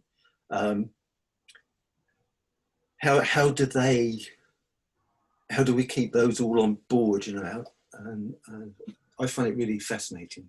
how this is going to work again, how you can kind of keep the economy of the arts going, and in this kind of hiatus that we have, I guess. Yeah. Jean, did you want to comment? Yeah. Ooh, you're... I've muted myself. Okay. This has been very nice. What's very interesting about this site, I'm just going to, it's more like a comment about this opportunity of the internationalism and the ability now that all of a sudden we are reclaiming this space of the online world. And I've been thinking a lot about that word of reclaiming that space to a kind of useful format, and which I think has been hijacked by this social media network, which we just floods us with so much information and distraction. And I feel because of this inability to do anything else outside of your home, you started to explore more and more. And what excites me now about this, ability of internationalize, to be international, and it's that link between local and international as well, and how that we have a sort of borderless space within this online. And I say, like, we can connect with people from everywhere, which we could before, but now all of a sudden we are much more aware of that. And I'm interested to see what this is going to come out, what's going to come out from it, because I think we're just learning, we're just right in the beginning. And going back to Nathan about this sort of, we all of a sudden we understood that these hierarchical forms, or that these containers, are now so much more open, and art can exist in a sort of immaterial space where can have a sort of level of intimacy, because we actually in each other's houses. I find that fascinating and really interesting element in a way. You are very much more open to a certain extent. Your guard is kind of, so I find that element of internationalization and being able to connect to that level quite interesting, because it helps to understand someone else's reality again, which I think it's, if it's in the other side of the planet, it's extremely exciting. I can learn quite a lot from it.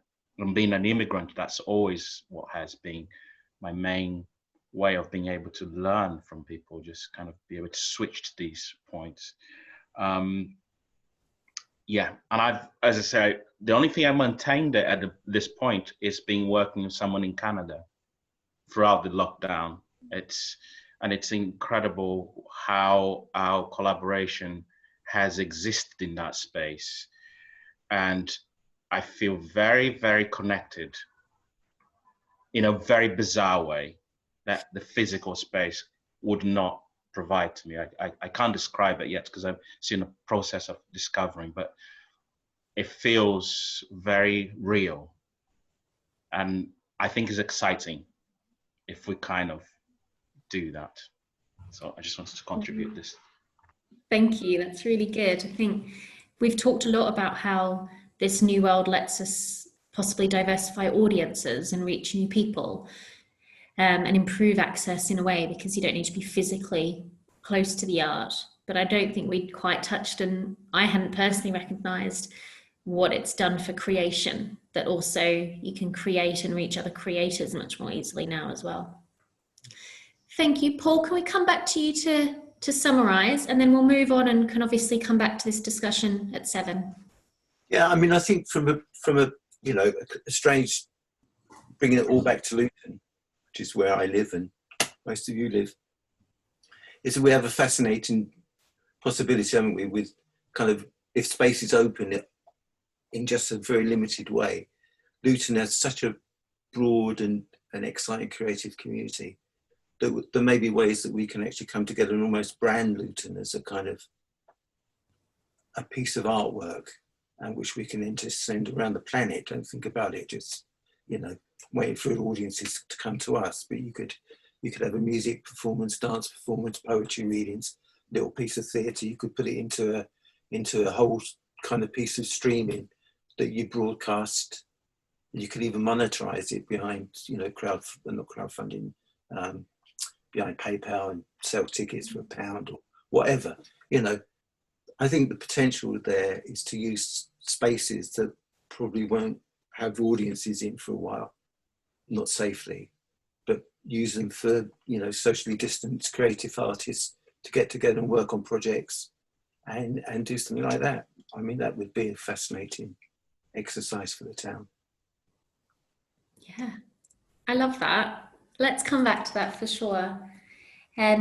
We'll move on just quickly to a few little admin bits for those people that do need to go right at 7, and then we can come back to that discussion. So thank you so much, Paul. If everyone wants to do a muted clap. I think that was really useful, actually, really, really useful. I'd love to keep exploring that. Thank you. I feel like we're quite a positive, a bit more somber than last time, but still quite a positive and motivated group. It's quite lovely. We're going to just move on quickly now to hear from Sinead. This is a section about a few what's next opportunities and opportunities to keep these discussions going and be involved in consultations. So Sinead. Hi everyone. I've changed names again. I'm now Luton Community. I've just getting up just a couple of slides just to help really with the conversation. So can everyone hear me? Can you hear me, Michaela? Yeah. So a part of my remit is the council's new vision and strategic priorities for the town. So we've been working on this for some time, and we've had to bring it forward due to the impacts of COVID on the town, the community, our businesses. So we are going to begin a consultation on this on the 20th of July. It'll run until the 25th of August. And this is the shared vision and priorities. And I'm hoping Michaela will let me or email it out to everybody so they can have a look through it. But I'd really like it if to hear from as many of you as possible around the vision and priorities for the town, what that means for you as an individual, if you're representing an organisation. Obviously arts and culture and creatives plays a huge part of the town's remit. It's a big part of the inclusive growth strategy and the economic recovery piece. So hearing from you direct and what that means for you would be really important in this piece of work as we move forward. Michaela's obviously been part of a lot of the work, particularly around things to do with the town centre. So I've seen some of the chat. So we're looking at a new public art plan, which will help with some of that work. The town centre master plan consultation also goes live just after the vision. So again, an opportunity for you to all take part in that as well. But really, I'd like to do a dedicated session for anybody interested on Wednesday, the 5th of August. You don't have to take part if you're not available. Appreciate it's over the summer holidays. There will be an online survey, or you can email me direct with your comments. But really, we'd just love to hear from you all, because you play such a big part in shaping Luton's plans going forward. So that's it really from me. Mine's quite boring in comparison to everyone else's topics. I almost feel embarrassed talking. But hopefully everything you're doing plays such a big role, and I'd love for you to take part in it. Thank you.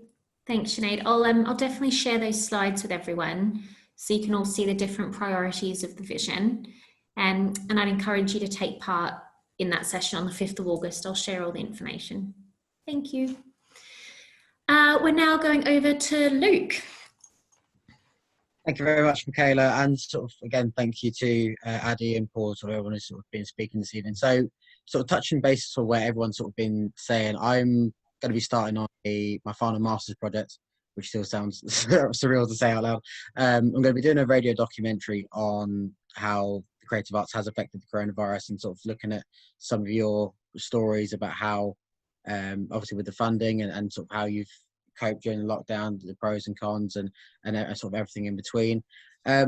This is sort of me saying, you know, I'm open to sort of everyone to reach out to me and get involved. I'd be more than delighted if you were to reach out to me, because I think ultimately I wanted to tell the stories of everyone, whether it is just, you know, from program directors to artists, to actors, to singers, to comedians, to everybody as much as possible. So if you're interested in sort of getting involved with that and giving me a hand, that would be much obliged. Do reach out to me on Facebook or social media or whatever, or and I'd be happy to talk to you, and you can go from there. Really, so that's me. So if you want to get involved, please do. Thank you. What are the research questions, Luke? Just let I've literally I'm working on those at the moment, but I'll be looking at how. But I want to be looking at the chronology of all of this, really. So looking at what the plans were in March, and sort of what was in the pipeline, and obviously how that's been impacted since lockdown.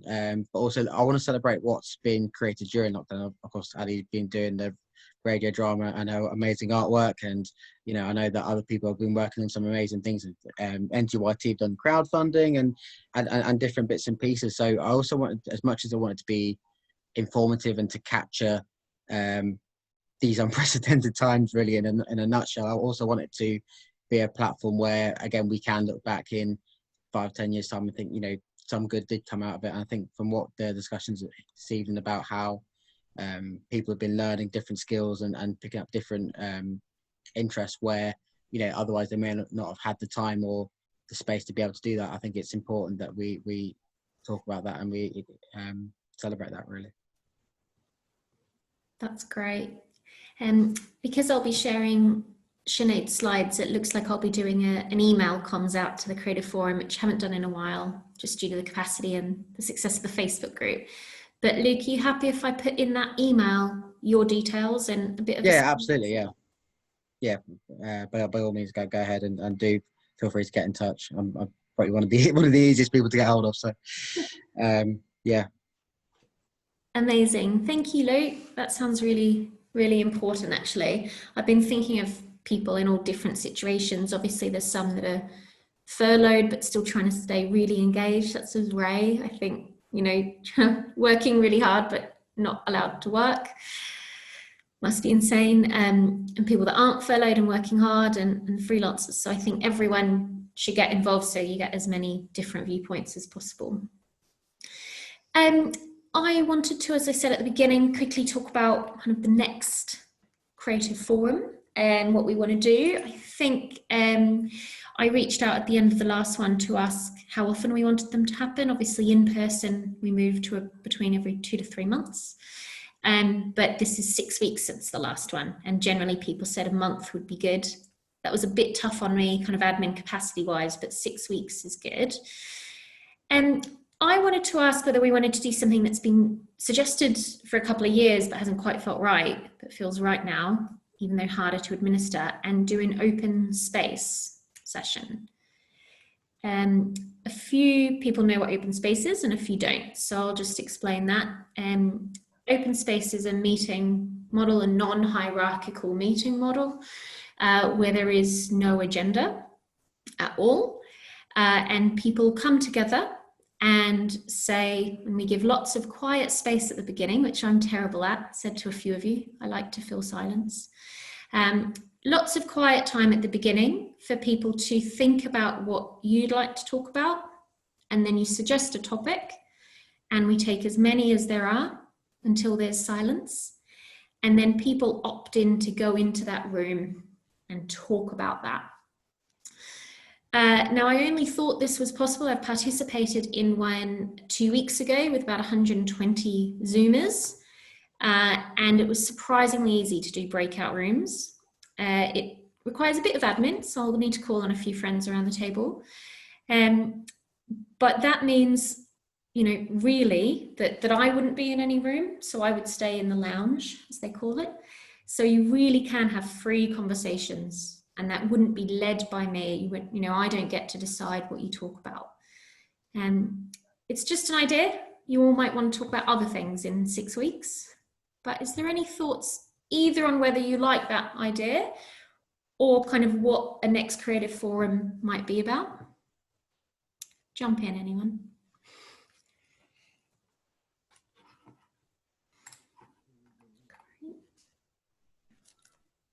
Few thoughts about breakouts sounding good. Nice. Good. Michaela, could I offer a comment on D&D, Devoted and Disgruntled's open space? Okay. Because I've been to a few of them, and I think they're really good. But they do rely on a sort of number of people from lots of different walks of life and artistic practices to be there. My computer keeps freezing me, so I don't know if you hear my voice okay, but my face is just going in and out of focus. But I wonder whether doing one is a really good idea, but with quite a long lead-in time. So actually it's something that we're trailing for quite a while, saying it's going to be coming up in this month in, later on in the year, but maybe it's not necessarily the next creative forum. What does anyone else think about that? I think you're right, it relies on quite a few people. Ray's agreeing. Any other thoughts on that model? Just a very, very small one. I think I like the idea of the multiple subjects that can come up of, an open, silent space. Sounds really good because it's dealing with people, how you're feeling right now, which is really get thumbs up for me. But also the overall discussion as well. I think it's also to have some kind of form of it that we can then round up somehow. Would it be maybe something to think about it as well as the breakouts groups also have that sort of sense of overall community, or we arrive at this together independently. So what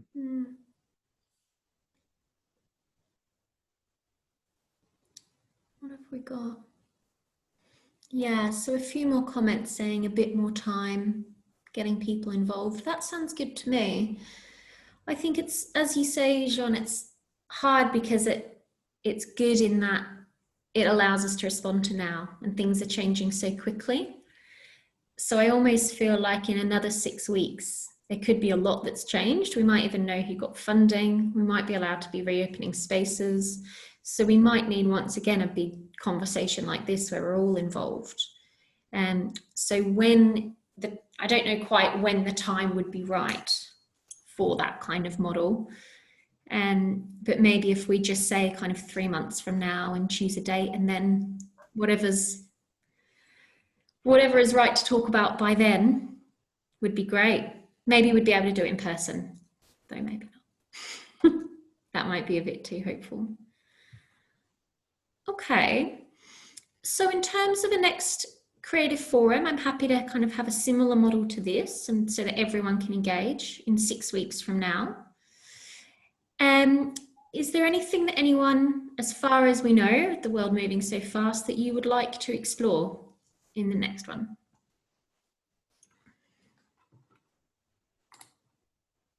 I think it'd be good to explore the education sector a bit more, and young people, and I mean maybe under the age of 16, people who've been working with them a lot over this time, and get some case studies or some feedback on that journey of the summer for young people. So yeah, that sounds good. Some of you might have seen that we were meant to be talking about arts and education today. I'm actually quite glad I didn't pack full the agenda like I usually do. And really that was just due to speaker availability. I think we sometimes hear from some similar people in that space, which is absolutely understandable. Absolute leaders there, you guys, Nathan, I think Tangled Feet, and NGYT, but I was quite keen to just hear from some different and diverse voices, to be honest, on education, and we just couldn't line up the speakers. So if we focus on that for 6 weeks from now, definitely have a think about education. We've got a comment from Rachel. I was just going to say, talking about education, looking at, we talk a lot about sort of work, but sort of children and families work, and how and what that will look like. So obviously it's one thing getting an audience to back into an art space. It's another thing to convince a parent to take their child back into one of those spaces. So looking at children and families sort of, and arts, and what arts will look like for them alongside education. Ish. Thank you, great. A comment from Adi. Sort of expanding on Rachel said, and it's something that I've been sort of thinking about, and I don't know if it's going to be really boring, but in terms of looking at the side of like policies, protocols, risk assessments for spaces post-COVID. I was on a call with Tom, who I think has left the chat now, from the BFI, talking about films in the future, and I think there's going to be something now like a coronavirus coordinator on set and all that sort of stuff. So if we can start talking about what the policies of that is going to look like in terms of working in spaces, going back to work and all that sort of stuff. Does that make sense? Yeah. That would be just really interesting to know where to start. I mean, from a point of view for me and my company, it'll be really interesting to just know where we go from there. Excellent, thank you all. And if anyone's got any ideas of who could be great to talk on that sector specific, please send those ideas. Adia, maybe Thomas would be good as well. Obviously internally at the council, I've got quite a few people that are huge supporters of the arts, who some of you might know, Tony and Pritesh, who have basically been seconded to roles specifically about COVID, so they would also be happy to join us. But it's not sector specific, they just kind of know everything, so that's really useful. So we've got education and then kind of policies and protocols moving forward. There was another idea in the chat about mental health and well-being, and I think 3 is kind of just about the maximum we could handle. Michael, was it you about mental health? Do you want to expand on that just quickly before we finish up? Yes, yeah, I feel like the sort of coming out of COVID-19 and the experiences that, yeah, mental health and emotional well-being and the support systems for what we've all gone through collectively, and just allowing that space for the grief and to kind of have maybe some proactive coping mechanisms, or, you know, support systems or anything to help us. Yeah, great. That sounds, I wonder if we could maybe have an activity. Emily has been running mindfulness workshops for children. I don't know if you'd be up for running one for adult artists, or if that would be useful for everyone. Hi everybody. Yeah, definitely, Michaela, and we do that now for on our kind of corporate arm. We go into businesses and deliver the mindfulness project for adults. So I could definitely lead a couple of activities, or just give you some things to take away, to go away with, that I find useful and might be useful to you guys. Happy to help. Nice to see you all. Yeah, amazing. Okay, I've taken those notes. I will pop a date in, and I think generally Mondays seemed good, and this time seemed good. Obviously you don't need to pop your hand up now. If you're here, then it's probably good. So I need to widen out that conversation and make sure it's still a good time, but I'll circulate the next one really soon, about 6 weeks from now, with those ideas. And I'll touch base with those of you who suggested items and see if you could lead those for me as well. Great. That's the end of the formal agenda. Is there any AOB from anyone? Any other business? No? Excellent. Well, that's wonderful. Cool. So anyone that needs to go, obviously go. Very lovely to see everyone's faces. As always, really great to have new people. It's been really positive. Thanks to everyone who spoke and who presented. It's been really lively. As I said, slightly more somber, I think, but in a kind of positive way moving forward. So thank you. Don't know if we want to head back to any of the conversations that were happening. Sorry, we've kind of brought it down. Now we need to bring it back up. If anyone wants to grab a beverage or start cooking dinner or bring your kids on or your pets. I noticed Ray's here. I've never actually seen your pet apart from on social media. You've never seen my cat? Yeah, I can get her. I will get her. 1 second. Let's move into the pets part of the agenda, my favourite part. Oh, something Carly, you saying Sophia's your pet? There she is. Oh my god. Hi, Jen. Amazing. She's a bit sleepy. Oh, sorry. There she goes. Goblin. She is a goblin. And she's great. She's been very great for furlough. I just wanted to pick up on that. Like, it is an incredible privilege, and you know, I'm very, very lucky to be on furlough. But I got sick very early on. Might not have been COVID, but I am on day 128 now. And if it wasn't for her, because I live alone, I don't have a garden, I don't have anything, I think, yeah, I wouldn't be so smiley. So yeah, she's been wonderful. And it has been really nice to be able to sort of see people and check in, because furlough is, as Michaela touched on, it is a really funny one, especially when your work is more than just your work, to draw the lines, because you've got to protect, you know, you've got to be careful what you do, because furlough is a very strict system actually. I think people don't realise that, you know, if you are found to be doing something for your employer, they and you could get in a lot of trouble. So it's a really sticky one sometimes. Anyway, this has been nice though. Yeah, I've definitely felt that in kind of, obviously I am still working and trying to do some of that work, you know, like working out what the funds are for, and, you know, that's literally my job at the moment. So I'm doing that, but I'm also very aware that it's kind of felt like especially on that Facebook group, I have all the knowledge and I'm kind of the one doing that, but I'm aware that other people aren't being paid to do that work. I think that's a bit rambly. I don't know what I mean by it, but you know, that's made me really recognize that some people are kind of, you have a lot of time to consume and all that information that's coming out, and that kind of probable desire. I think I've seen it on your social media, right? Kind of that desire to engage with it. But then also at times you're not sure if you're permitted. Must be really weird. It is, yeah, it's very strange. And like having to draw the line between, yeah, this counts as me as my personal interest in people I work with, because, you know, the people I work with are artists for the most part that I really care about, and I love your work, and the people that are still here, I want to support your work as an audience member as well.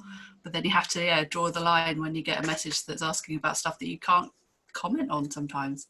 And it's you know, it is a great privilege to not have to worry, but it's a very strange hinterland, I guess, sometimes. Yeah. And there's a comment from Nick. Where are you? Oh, hi. Hey, can you hear me okay? Yep.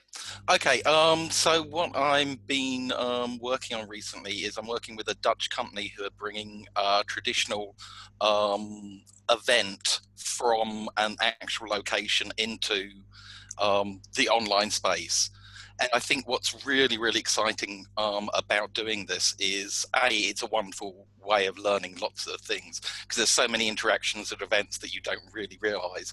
But B, it's offering some amazing opportunities for creatives out there, because a lot of these digital events that you can create, you can go completely overboard. You can have a band on another planet or something like that. And there is a lot of great creatives out there who are directly getting involved in creating these wonderful online experiences. So I mean, I'm very, very optimistic for the future of the online events. Nice. And that's it. Yeah. No, I'd love to keep exploring that actually, because we touched on it before, as I said, like we've talked so much about how digital work is for audiences. And some of you know, kind of, I personally am not feeling the desire to consume digital work as an audience member, just because a lot about consuming that for me is about being with people. But that creation is so interesting. Like, I think. And I mean, also, I mean, what's quite an interesting point is that the event that they're replacing is something called a hackathon, which is basically a group of people getting together with investors, with designers, with graphics people, the whole range of people, and they interact to try and solve the world's problems, like how do we solve inequality, how do we do all this. So what's nice about that is that you're creating a shared online environment, but it's somewhere which is almost fantastical to help inspire and also try and work out all the different interactions that would occur in such an event.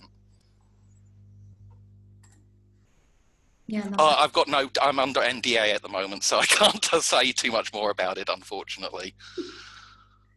Oh, I like it. Someone asking for a link, yeah. Yeah. I mean, the moment I'm out of NDA, I'll do it, because I think it's a fantastic platform, and a lot of the software itself is actually going to be open source. So the idea is that people can set up their own versions of this and things like that. Yeah, fab. Thank you. Oh, no problems. Sorry, Nick, go on. Oh no, just no props. I hadn't said anything for a while, so I was feeling a bit lonely. I love your comments, Nick. There's some chat happening about doing an in-person creative forum and maybe trialing some of these social distancing techniques and actually being inside a venue. What does everyone think about that? So it would be 6 weeks from now, and as we know, a lot changes. Does that freak anyone out? It freaks me out, but I think it's a good idea. I think it's an interesting idea to test both sides of it, really. Like, for some of us, it's going to be a no. Like, there's things that I've been asked to do in the coming 6 weeks that I am really uncomfortable with. But for some people, as I said, there's people wanting to go to. Yeah, I think if there's an option for it to be streamed as well, then that is then a testing ground as well, isn't it, for that future as well. Again, it's just about getting the risk assessments in place. Yeah. That's my initial freak out noise. Is going the risk assessment. But I think it's a great idea, because pubs are happening. We're moving to spaces needing to be trialing being open, and if it's a willing group of volunteers. Oh God, that does sound scary. Kayla, I think that my messages to you overlapped with the chat that I'd started as well. So I was saying that the Creative Forum, the Creative Forum might want to consider possibly staying as virtual. But then alongside that, I'd started a chat about maybe the Creative Forum members testing venues to make sure they're COVID safe. So sorry, you've seen it, and I'd started having separate chats. So I caused the confusion. I wasn't suggesting that we all went as a Creative Forum all together and had that meeting. I was thinking maybe groups of us could go to venues and test them and then push it out on social media. I think there was a mix of people that seemed really keen to get out there again.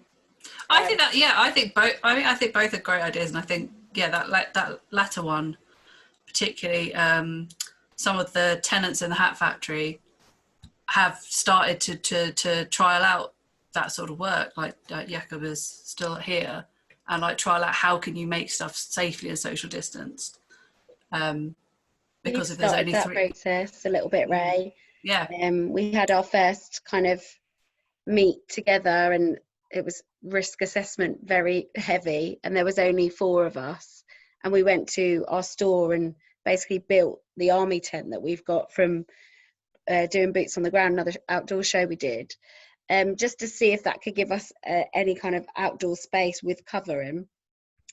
And it was interesting to do it, and a good trial, I think. And it was only members of the company that were happy and willing to do that, and it went actually quite well.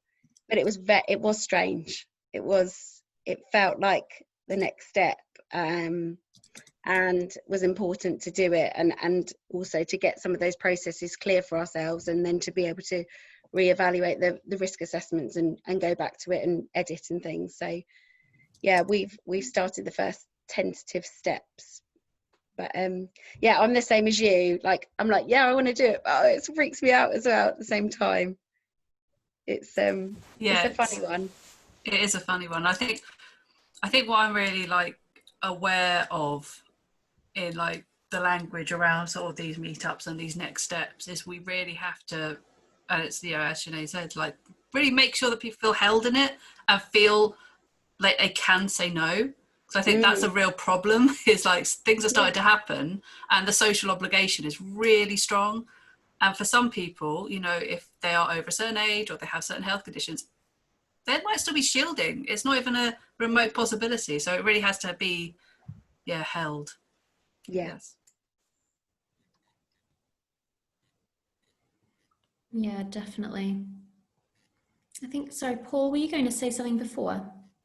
Well, I've got to go, but there's an interesting, I'm quite interested in how things get monetized as well in the future in terms of streaming. There's some really interesting things going on between a couple of clubs in London, and in New York there's a jazz club called Smalls, and it's called Smalls because it's a very tiny space, but they've been streaming things and getting people to subscribe, and they're making more money from people who subscribe to the club than they made when the club was open. So they're splitting the money between them as an organisation and the musicians that are performing. It's quite an interesting experiment, because what's happening is that people are now thinking of taking audiences into clubs and watch other clubs streaming where they can't get musicians and audience in the same place. They put a screen up, so it suddenly becomes a cinema, and there are ways of then getting the arts events like that streamed, like they do, you know, like the Opera House does through major cinema chains. So there's a lot of work going on at the moment to try and use digital streaming and as a way of, as a new economy to go alongside. So it's really interesting.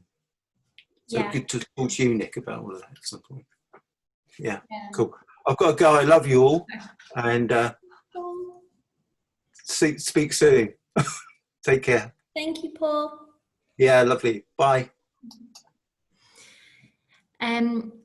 I shared in the comments before, and I've put it on the Facebook chat, on the Facebook group as well, the Indigo research. There was one done at the start of lockdown and a new one now about audience behaviours.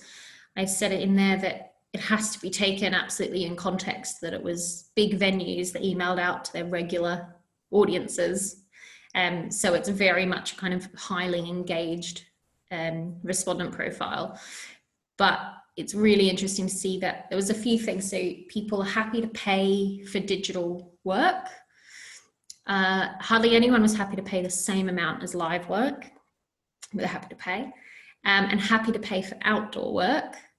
That made me think a little bit along the lines of the government not understanding what it really takes to put on events, because I think we spoke about this at either this meeting or my events meeting, that simply kind of fencing off spaces and ticketing them when it's an outdoor event that's usually open access is a massive cost.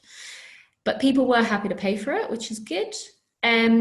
But also there were lots of people that were not happy to go back to a venue at all in the next 3 months. And I'm actually watching quite, interesting, been with a lot of interest, kind of how reopening of pubs and restaurants have gone, because we were talking about this last night actually, that people haven't rushed back. I think the government kind of expected people to rush back and Super Saturday. And we saw, that one photo of Soho looking busy, but I actually don't think that that's been the case at all. And we've seen that obviously with Rishi's bonus and asking us to go and eat out and everything. I think people just have not gone back, even though they're allowed. So I think for me personally, I've stopped kind of waiting with bated breath for the rules that we can open theatres again, because I don't really think the government telling people that we can is going to make any real difference on whether people actually come back. Personally, I think it'll be a long time. So thinking about what we can do to increase confidence is really important.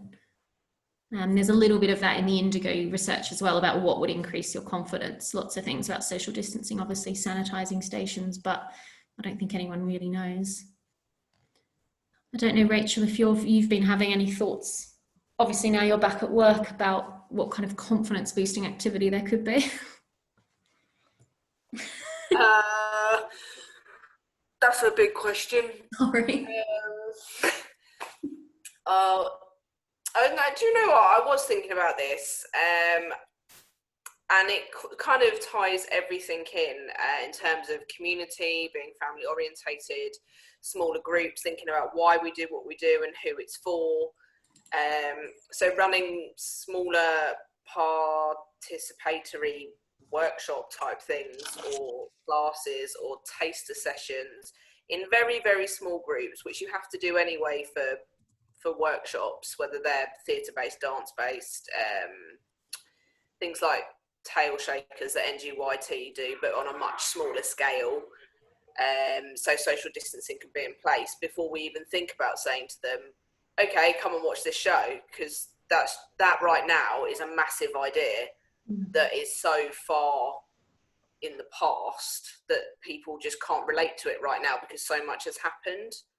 Whereas saying to them, okay, come to our venue or come anywhere, come and join us in St George's Square in an open air space, or come to Stockwood and sit round a table as a family and do this activity for half an hour, it's kind of a stepping stone. So I think it's sort of a stepping stone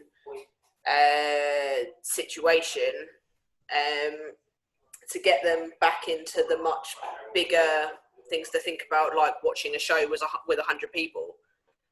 Like, no, darling. If you ask me to go and sit in an auditorium with 100 people right now, I don't know how I'd feel about it.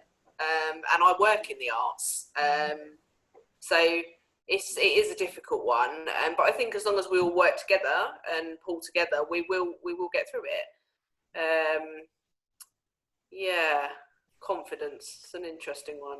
I think picking up from Rachel's point there, though, as well, something that, because I've got nothing but time to think at the moment, but something I've been thinking about a lot is how we look at, you were talking about the audience groups, and you talked about, asking a family to come in their family unit to another place and sit distance from other family units. It's a much easier ask than asking a solo person who has been, and I think we need to relook at audiences as a sector, and actually, to be honest, I think the government needs to do it as well, and actually be more critical and more thorough in how people live.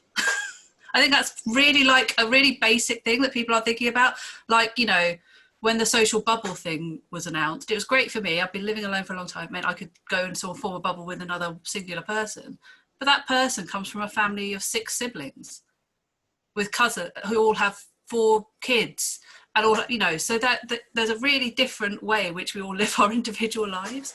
And if we want to understand the audiences we're inviting back in, we need to really think about that, like what we're asking them to leave and how we're asking them to present in our spaces.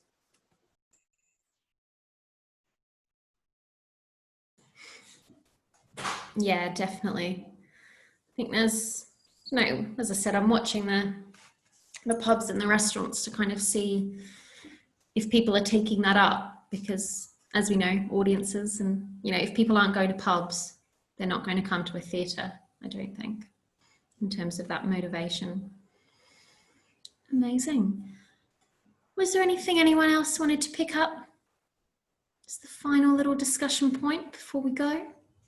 Carl, how are you? You've not said anything. Yeah.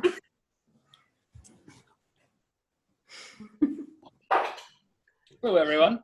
Hi. Yeah, I didn't really want to talk because the last time was a bit strange for me, really. Whenever I spoke last time, I was just all over the show, really. Yeah, there's nothing really I can contribute apart from what's happened with me. About a month ago, I, due to lockdown, had a few different circumstances that arose and made me kind of think about myself a bit. So I reckon, and nobody laughed, by the way, because the people who I've spoken to about this have laughed, but I reckon I've got ADHD. So everybody I've told has been like, duh, but to me it was kind of like a bit of a really weird realization. So I think being in lockdown and having no routine and having no kind of avenue or space to kind of, you know, throw myself into stuff. I've kind of been sat in place.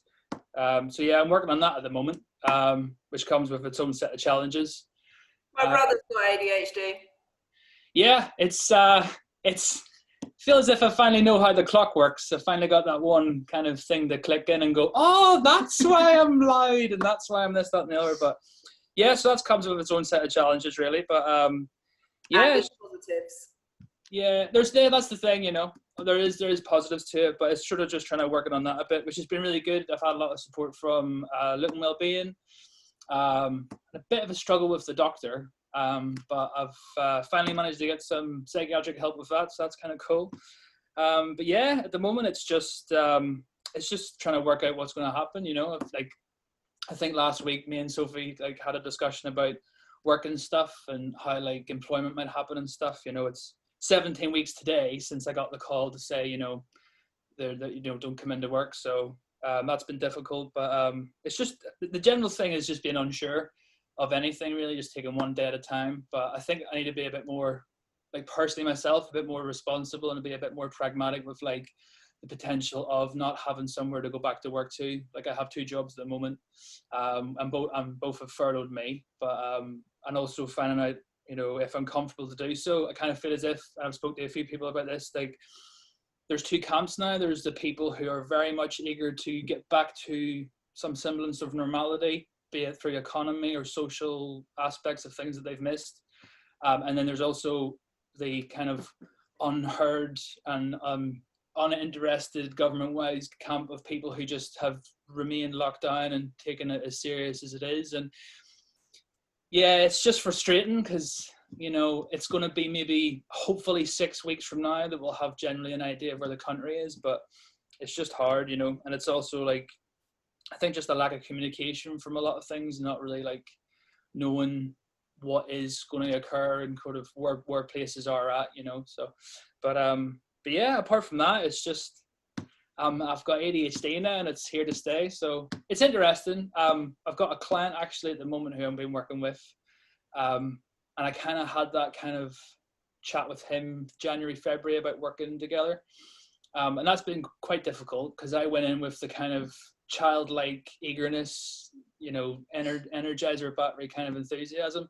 I don't really have that anymore, and I don't think, you know, I can have that again because, you know, well, no, not in a bad way. I can be excited, but kind of having a bit more kind of responsibility and stuff, and kind of like acknowledging we are in lockdown and things have to change. But yeah, at the moment it's just taking each day as it comes, you know. But it's very difficult whenever you do see, and I think I have spoken about this again with a few people. I had to take a little bit of a break from social media because I think like there was a real period of like 2 months strong where every day everyone's cooking cakes and making, you know, soda breads, and, you know, they're sharing times with their kids, like, and that was lovely. Like, it was kind of really reassuring. We're all in it together. And I think at the moment it's kind of, I don't need to see Tracy having a pint down the pub with Tom. Like, that doesn't do anything for me. You know, it's great for them and I applaud them for doing it. I really do. But it's just the thing that, like, again, Michaela touched on the kind of somber tone of